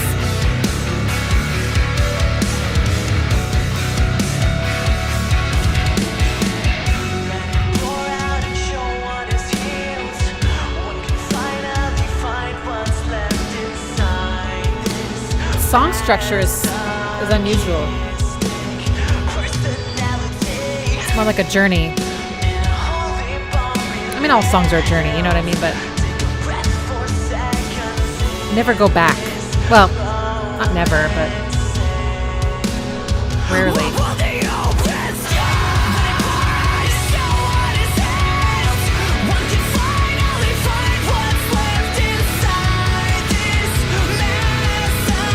Okay, this might be a chorus, kind of.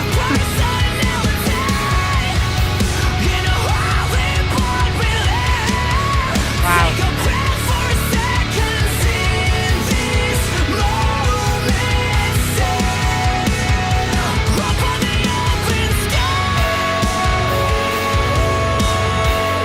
Oh, I love the background vocal.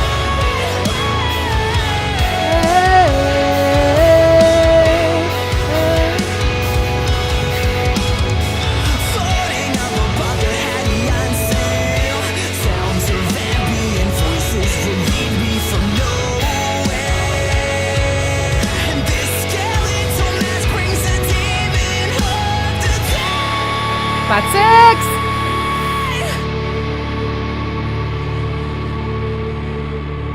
What a crazy. Yeah.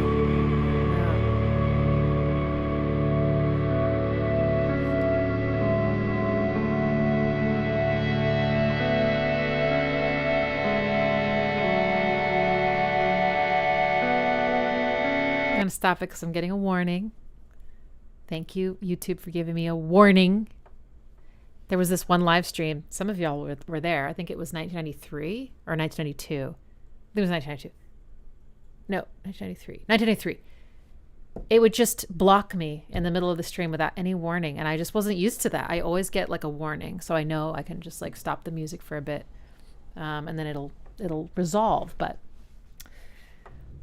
that was frustrating for everybody. It was just like, so anyway, I'm just going to let that sit. Maybe I'll just turn it down a little bit and talk over it. Yeah, so this is pretty epic, you know. I mean, I can tell that this is the kind of song that you don't write in half an hour. You know, you see sometimes like an article or like, you know, oh, the best songs are written in like under a half an hour, you know, but they're all pop songs. This is like a movie, you know, like this was so meticulously crafted, and it must have taken a ton of work. Not just to execute it, but to produce it, to arrange it, to get it to flow right, you know, so many details, and to mix it. Wow. That is pretty phenomenal. Sweet. Thank you, Dry Can.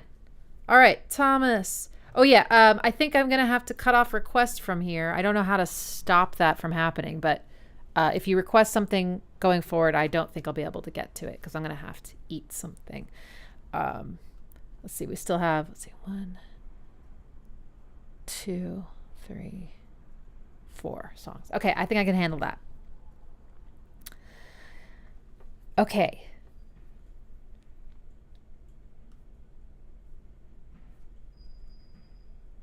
Where am I? Cocteau Twins, Cherry Colored Funk. Ooh, fun. I haven't heard this one, but I love Elizabeth Fraser. I love her voice, I should say. Okay.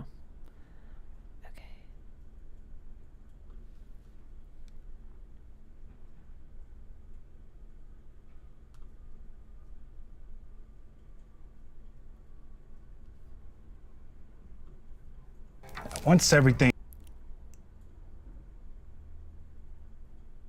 The ad blocker is trying really hard to block these ads.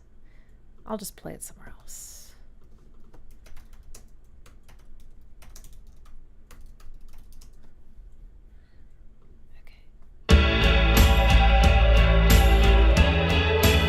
Oh, I have heard this.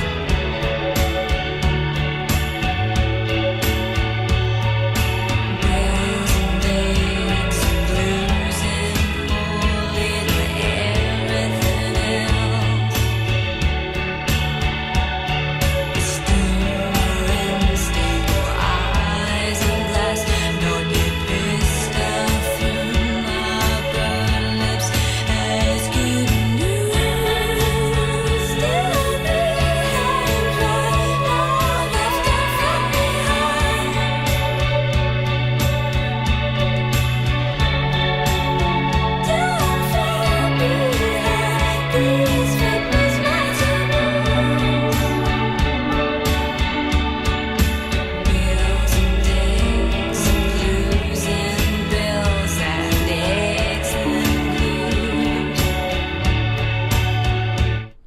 Okay, this is such a cool song. The chorus has a, I don't know, it has a little bit of an attitude to it, I think, and it's because of this note. Gives it almost this bluesy sound. This note.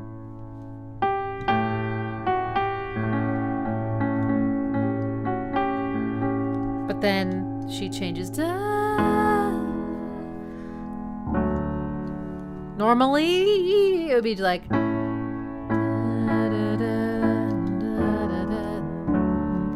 But that's predictable. This is cooler than. And then it kind of goes to more like pop progression.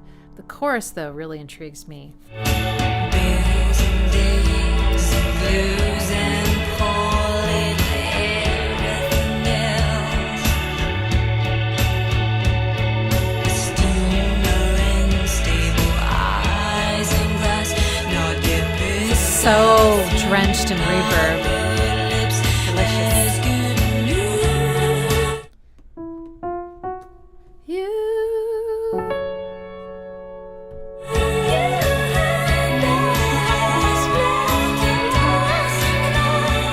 That's so pretty.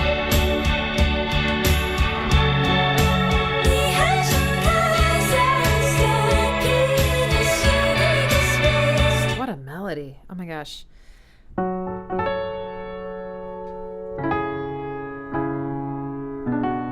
Wow, all minor chords. But then then it goes up to flat 6. Of course.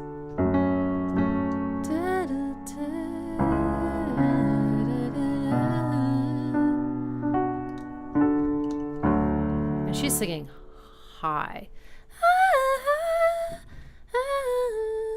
And then she does something at the end.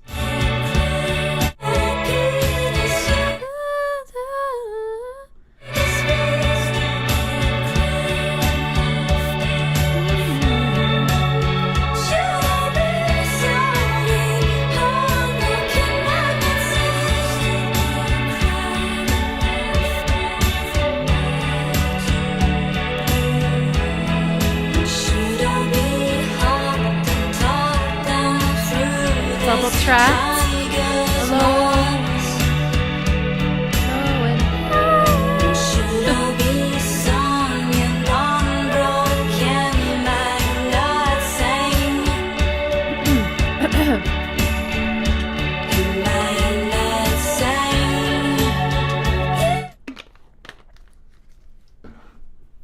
Getting another warning. So that's gorgeous. I love this chorus. That kind of rhymes.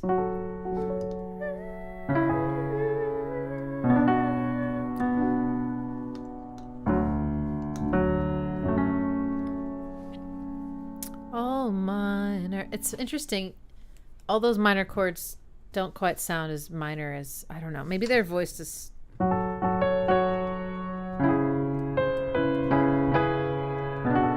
They might be voiced as 7th chords. I think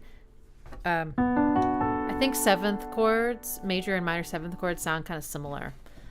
They definitely have a cherry colored funk to them. I don't know. They're just like, they're kind of, they feel almost completely relaxing to me. I haven't quite heard them in a context where I'm like, that's jarring or that's like exciting. They're very like, sorry.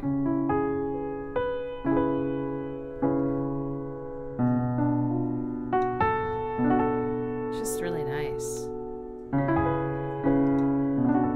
Right, it's beautiful. And also, I think, yeah, so 7th chord has 4 notes, and it's just stacked thirds.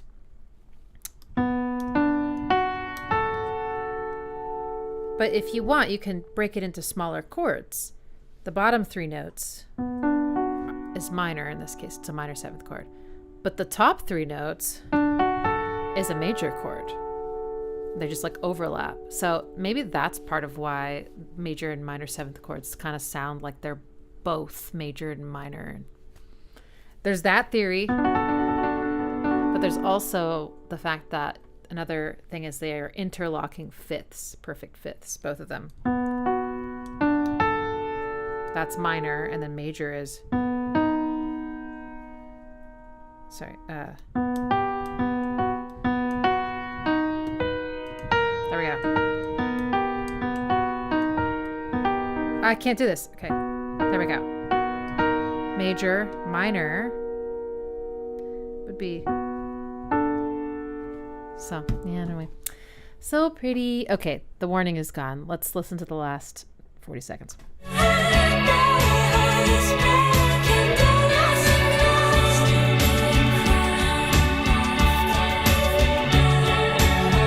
That like call and response. Actually singing through it.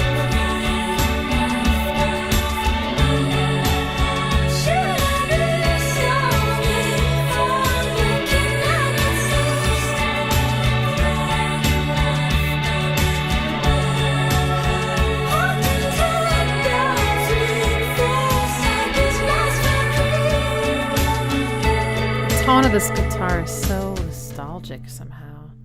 So shimmery. Beautiful. Okay, Silverchair, Tuna and the Brine. Oh, I've heard this at least once. I found the keys to my heart when everyone's heart Chromatic Medians. and you found the lock to my dorm and opened Some the kind of doors music to theater- my theater-ish. trust. Find love is true.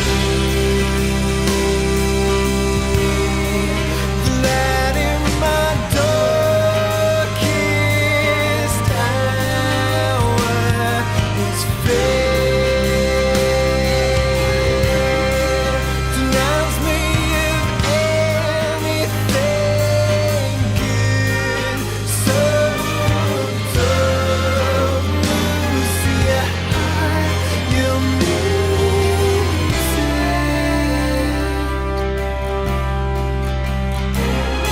music. Damn, so pretty.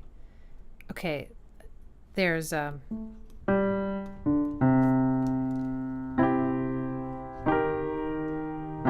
definitely that business going on. Love that sound so much. Two major chords, a minor third apart from each other. Can go down as well. Or two major chords, a major third apart also sounds amazing. Or down. Here's a flat six. So there's definitely one of those, the beginning. And then the hook has, it goes major to minor, which I love.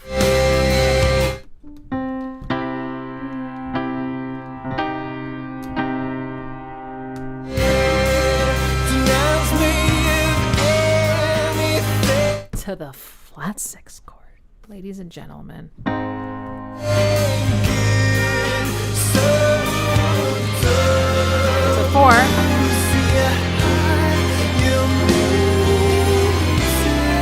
This. Okay, so at the end of all this, you expect the singer to resolve everything. You just want it all to like come together. So. Like, that's what you want. But he goes, which is so much better. I mean, maybe not better. It's just also incredible for a different reason. But that's not what I expected. And I love that note, that tense. Makes this gorgeous, exquisite chord called an add 9. So pretty.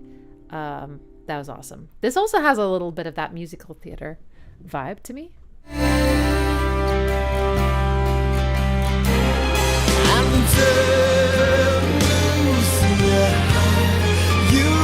So cinematic too. Maybe not cinematic. What's the word I'm looking for? Well, yeah, it's just all the strings. Okay, so now you're flat six over and again.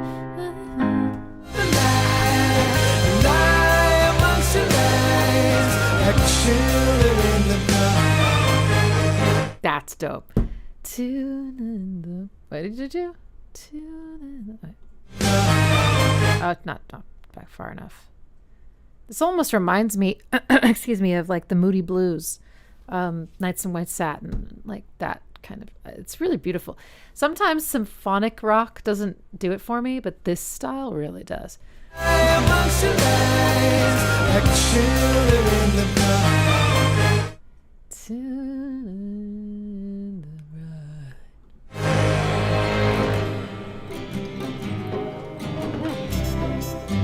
Take everything that you're not. So cheeky. Don't be so scared to tampered with evidence. 'Cause you come along for the sun. If you come at all, the light in the darkest hours denies me of anything good. What a voice. Oh.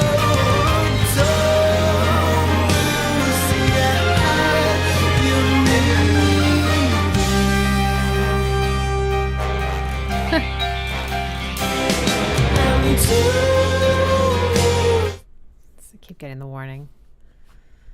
Yikes. He doesn't like this one.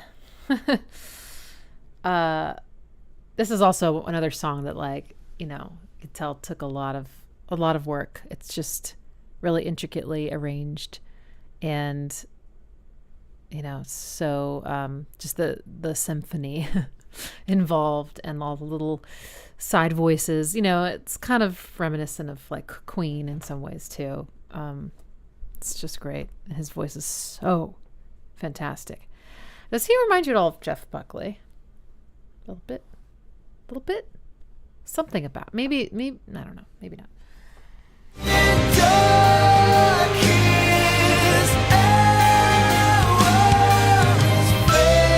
I love this constant back and forth between the major and the minor. It's great. Okay, well, I have to talk some more because, again, I have this warning. But I just want to thank you all so much for coming to this live stream. I was not in a very good headspace before this, and you have alleviated some pretty, you know, some of my worries, and I'm incredibly grateful. And I hope you've really enjoyed yourself. I hope that we have had a good exchange of of goods. Yeah. And 1991 is on Sunday, so get ready for that. 1991. It's at the usual time, 7 p.m. Central. I know it's impossibly late for those of you in the UK. But I might be able to do it earlier on the next week for 1990. I could probably just do it in the middle of the day like this, or earlier. So I might do that. But it does throw everybody off. I don't know. And that's Memorial Day weekend, so I don't know. People will probably be busy enjoying their lives. Oh gosh, I'm hungry, y'all. Very hungry. All right, I'm going to skip to a different song for now. Maybe we can come back to this, AJ, but thank you. Sorry, it's just not letting up. Just warning. Okay, can you help me figure out why these chords sound so bad but sound so good? Elliott Smith, Roman Candle. I will attempt to.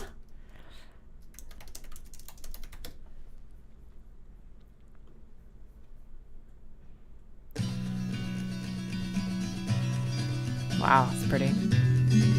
He played himself, didn't need me to give him hell. Oh my god, this is so good. Cruel and cruel to you and me. Knew we put up with anything. Okay.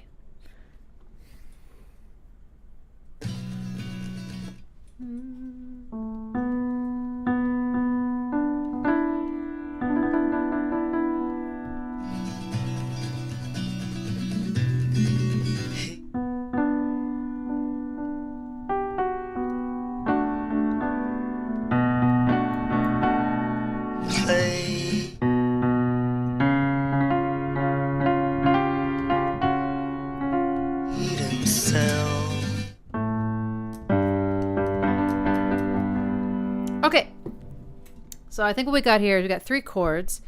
This first one, at its most basicness, is a B minor chord. And then it goes to a C sharp major chord, which is a whole step up. And that's not something that we would always expect. Like in a minor key, this chord would be a diminished chord. Like that. So it's,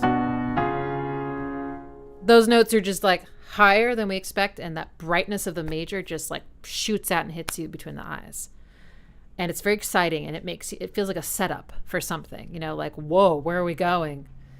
And then it lands here, G major, which is the, repeat after me class, flat 6, flat 6 chord. So that's why that sounds good.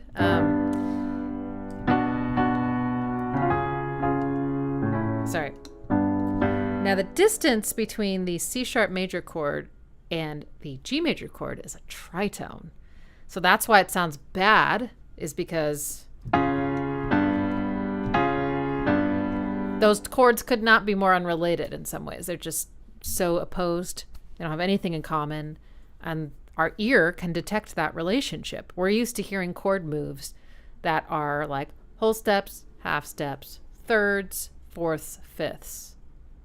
Not tritones. That's pretty unusual. The reason it sounds good is that it's 2 major chords. I don't think it would sound nearly as good if they were minor or one of them was minor. I guess we could test it out. I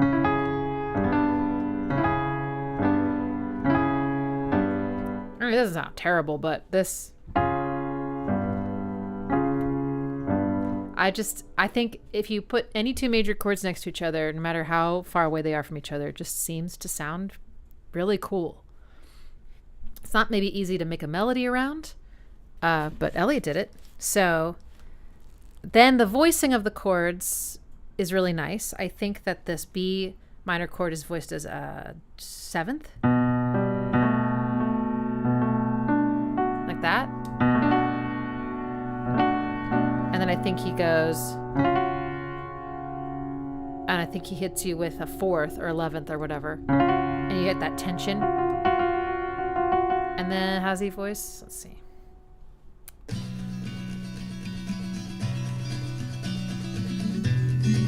He played himself. And that's just a basic major. Sometimes he plays the B minor chord like with an 11th as well.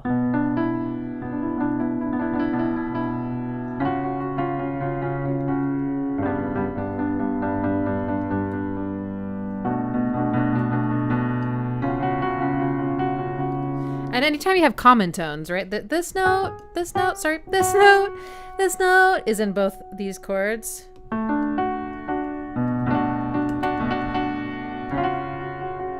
It just connects them. It's the glue. So let's listen to the rest of the song. But that's why I think they sound so good.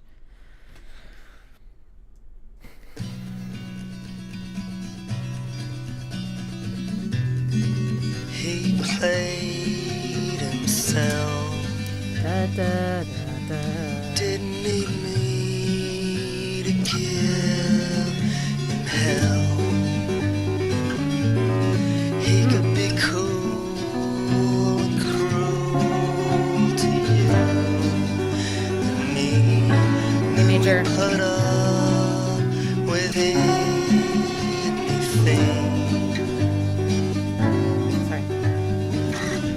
Ooh, 4. I wanna hurt him. I wanna give him pain. So I'm beautiful. a Roman candle. My head is full of flame. Got a warning. Sufjan Stevens was definitely influenced by Elliott Smith, right? I mean, this song reminds me so much of his track Drawn to the Blood, which is, wow, so beautiful as well.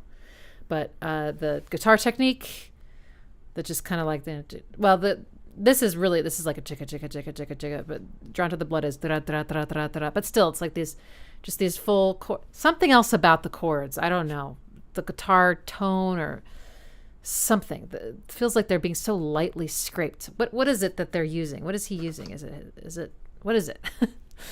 And then the lack of drums, and then the double tracked voice, soft on the sides. It feels like it's surrounding you. It's so intimate, but I absolutely love this sound. So props to Elliott Smith. This is absolutely gorgeous. It's still giving me a message.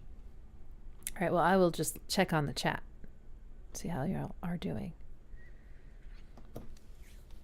It's chugging.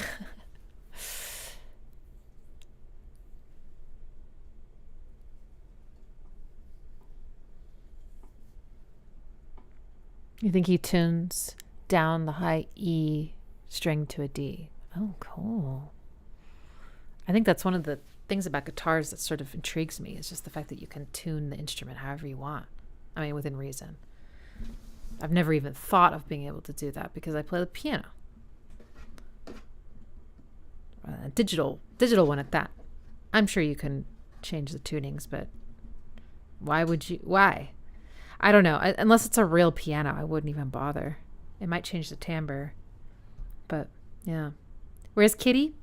Well, Brown Kitty is over there by that window, sleeping on one of the cat trees. And Orange Kitty is on my bed, wrapped in a blanket.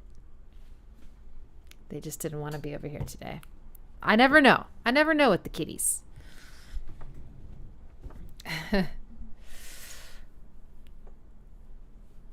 Clores, could we perhaps find you on Patreon? Yes. Oh, yes. Thank you.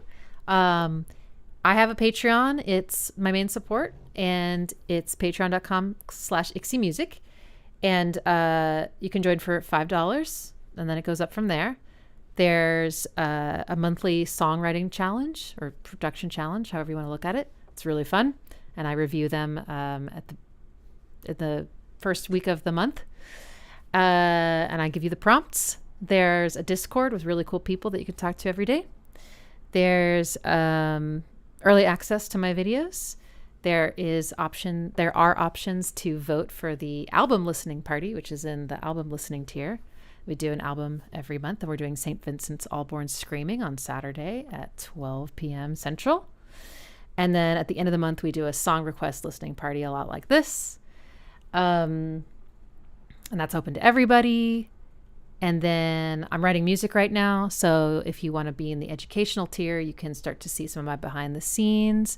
And then we have this awesome group we do twice a month called the Flat Sixies, where we meet on Zoom. It's like 10 people, and it's open to anybody in the educational tier. And we share what we're working on, ask questions, commiserate, ask for support, accountability, give feedback, etc. It's been awesome. I love y'all. And then we also do at least once a month an ear training lesson. And what else am I missing? There's probably more stuff, but yeah, it's a really great community. And I am trying to get some sort of release out early next year. And I'm trying to release a single this summer, but I will need to raise some capital to do that. But I'm pretty excited about what I'm making right now. I hope that you'll like it. I think some of you at least will really like it. And I'm singing and everything. Singing and bearing my soul. So I'm thinking of I used to be a photographer, so I need to find my little remote control, but I think I'm taking my camera and putting on something cool and going out to the little forest over here and taking some like promo shots. So we'll see. Yeah. And if you join right now, I'll shout you out because I get an email right away. And yeah, it's just month to month. So is this my full-time gig now? Yes. Ever since, I would say it's April 2021. I've been very fortunate. Again, not wealthy, but getting by sometimes. Yes. So my Patreon, and then I teach as well. So I teach private lessons, and then occasionally, do side gigs and stuff when I need to. And live stream. And I was hired as a producer, sort of. I was more like helping them with their song structure and their arrangements last year. And that EP is out. It's called Physical Medium by Crush Curl. And I play piano for this YouTube channel called Esoterica. He wanted me to record like a little snippet of a Satie piece. So, I'll just take what I can get. Yeah. Uber Tuna asks, have I ever tried a prepared piano? I have not, but I would really like to. And there is a piano in my family that once I can just afford to like move it to my house and then like be responsible for moving a piano around and tuning it, just everything that goes with it, I will have access to a piano. It's an upright baby grand. No. What is it? It's an upright piano. Maybe it's not a baby grand. Upright. That doesn't make sense. Wait. It's a Kawai upright.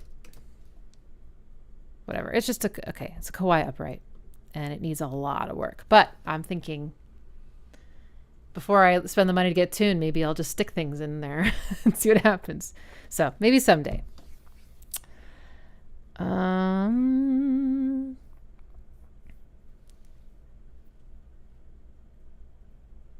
Esoterica about magic?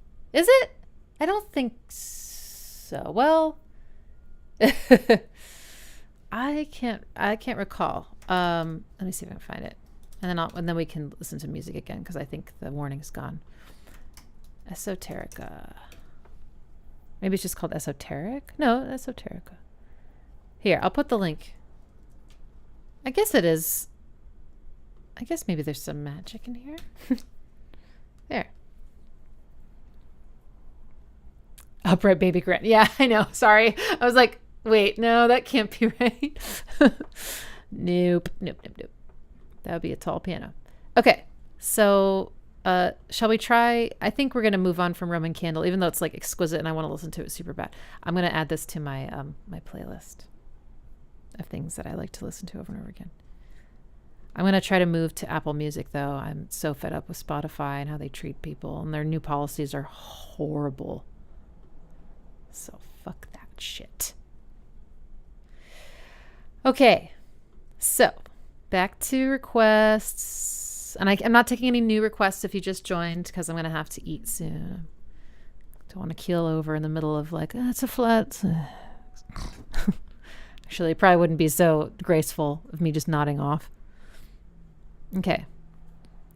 Last request was Vincent Virtues. Hope you like this one. Isis, Wills Dissolve. Okay.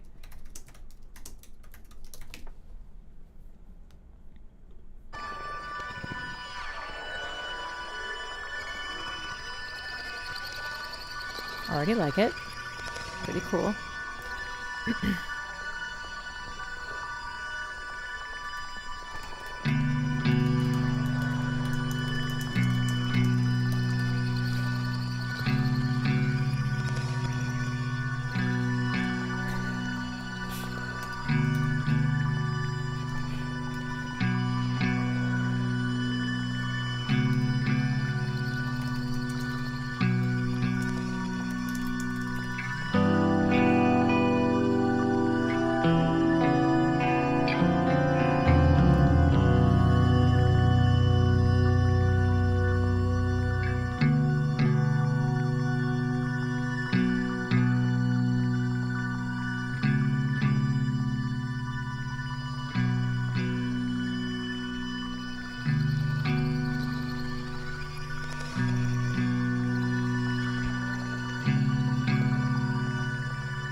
Really beautiful. Very atmospheric, right? At first. We're listening to Isis, Wills Dissolve. They open for Tool. Oh, cool. I don't know if it's an instrumental. It could be. It's hard to tell at this point. It could be anything. But really cool. This like super frozen, shimmery sound design is beautiful. It kind of sounds like a minor chord.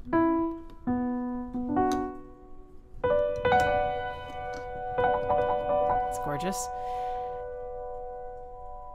Chino Moreno is going to sing? Really? Wow. And then loved this like sort of duet. If I can find it. Well, these chords are gorgeous. Minor key at its best. Waltz. And that that chord is cool. And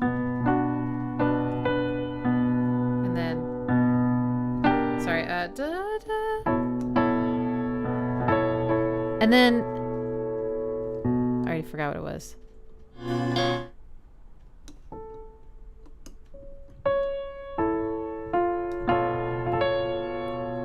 Might be that. It's really cool.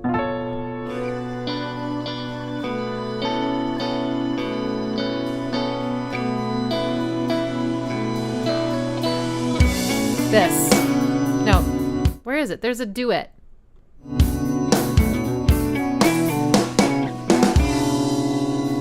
So dissonant.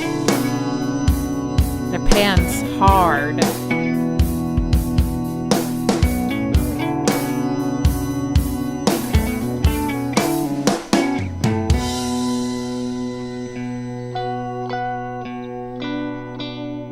Pretty. Okay. Let's advance.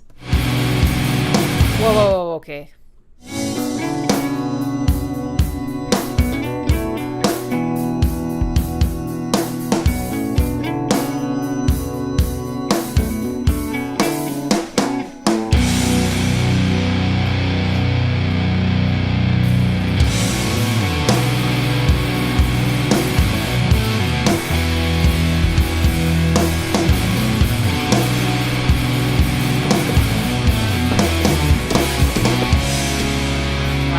Love the cadence of this.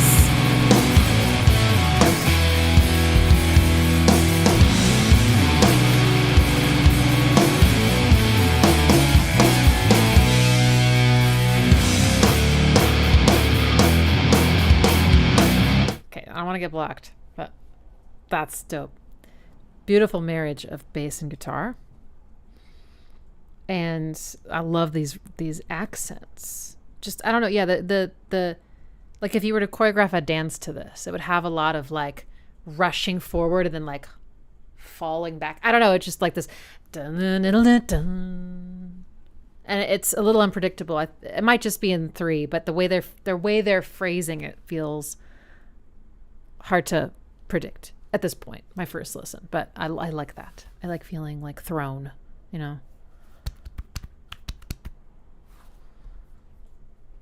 Still got the message. Really nicely mixed. The hard panning was like, I felt like my eyeballs went like out like this too. But it works. You can definitely hear the separation of those lines. Oh, that feels good. Okay.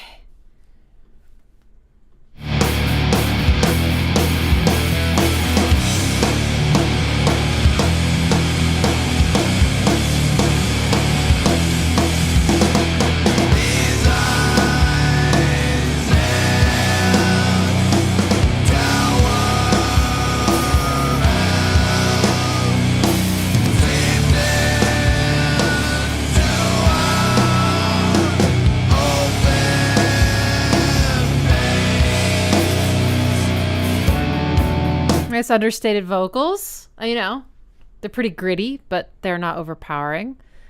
Mostly on one note.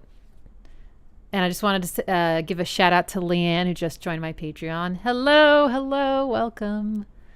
be sure to greet you on Discord if you have Discord.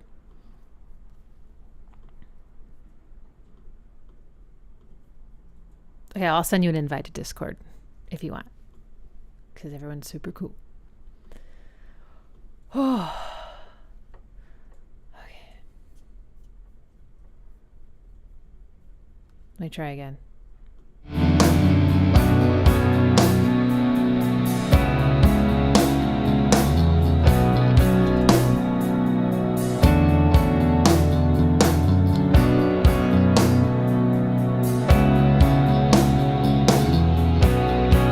Out of space. I trust you.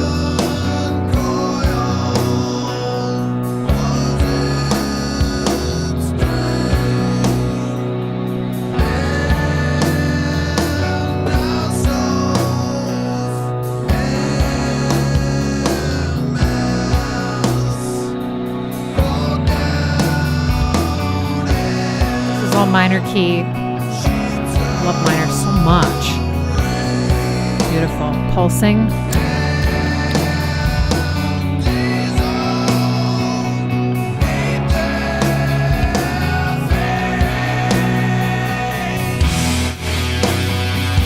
Got the message again.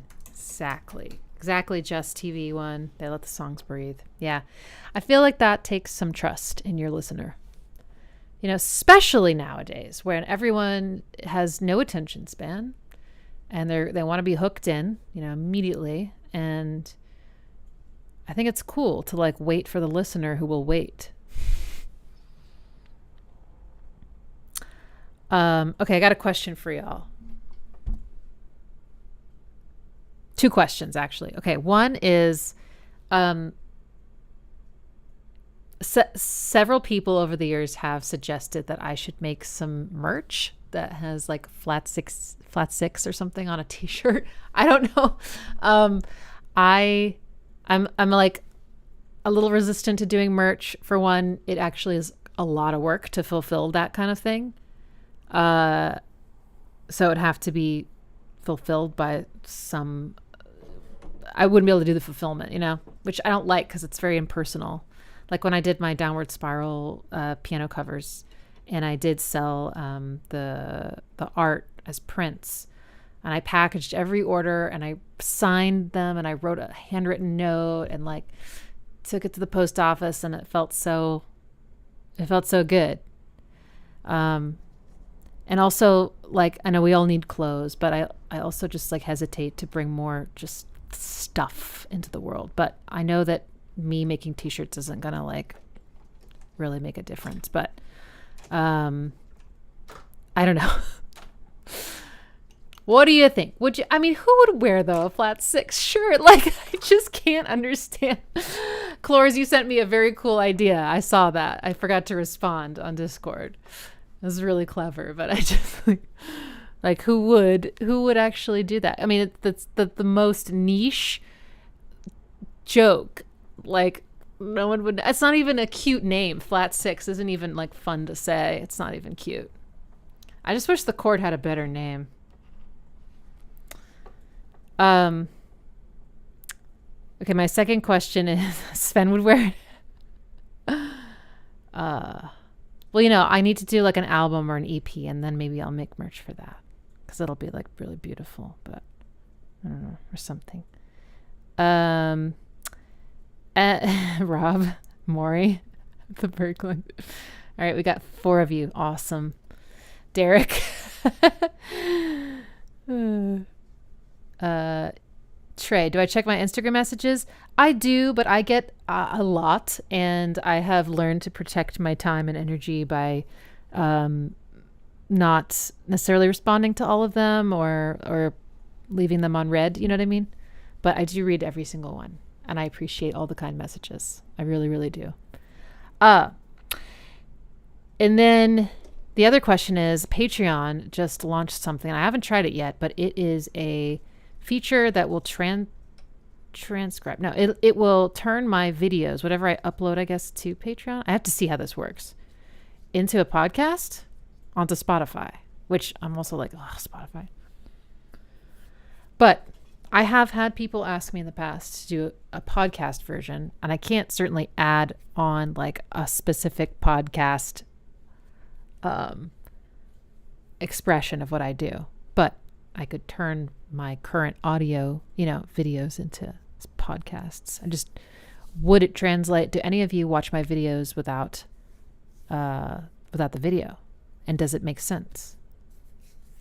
Because I figure, why not? If people want to just listen to it on streaming, that's cool with me.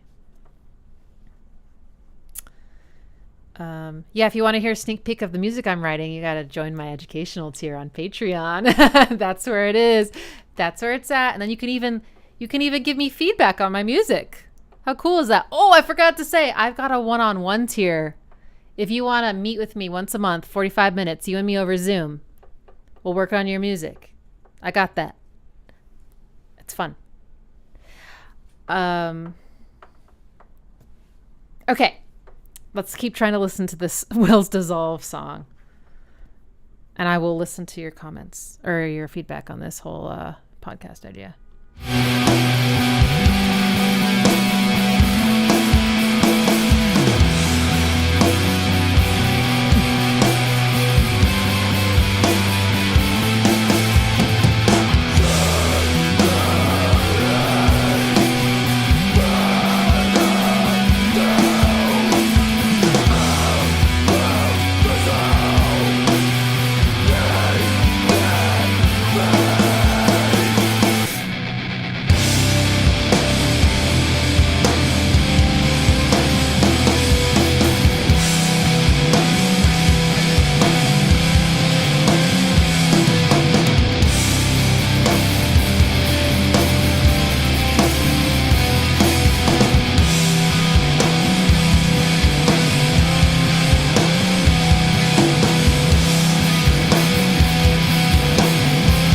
Bass here.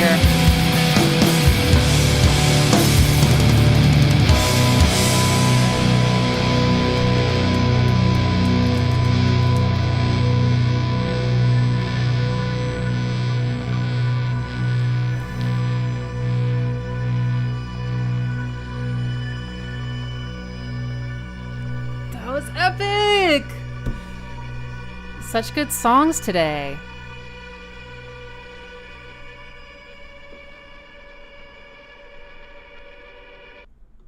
Oh, sick. Okay. I wonder if they've considered having to change their name or whatever. It's got to be tough. Well, thank you guys. I'll stay on the chat a little longer, but the music portion of this live stream has come to an end. I'm going to wrap it up. I'm going to eat some dinner, and then I'm going to record a video about a film score. That was ISIS. Jim says if I talk more in depth about composition techniques or how a song is written, it would make better content for a podcast. So maybe something down the road.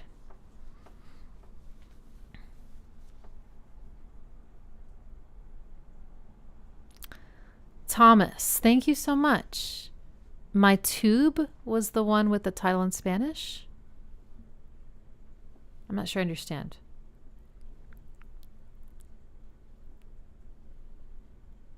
Oh, did I have other requests?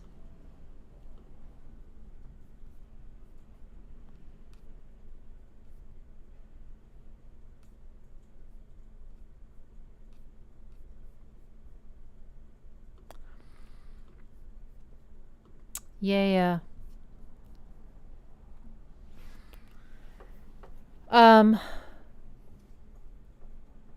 SLC 133 viewer remix contest for your music when you release it. Heck yeah. That sounds great. Oh, sounds like someone knocking. It's just this giant cord.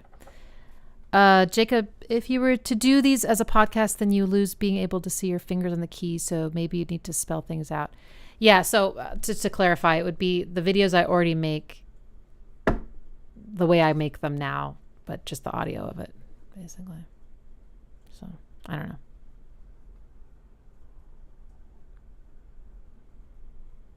Thomas, your tune on the compilation.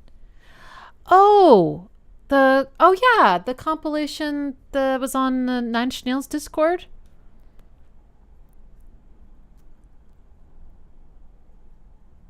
Awesome. I will have to take a listen.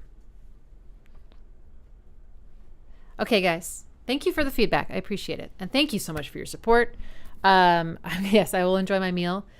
And I will hopefully see some of you on Sunday night, 7 p.m. for 1991 live stream. And then for those of you that are on Patreon, Saturday at 12, St. Vincent Allborn screening. And then 3 p.m. is our group ear training lesson. And then Sunday, 12 p.m., Flat 60s. So, yay. Should be fun. Okay, y'all. Until next time, thank you so much. Have a good day. Bye.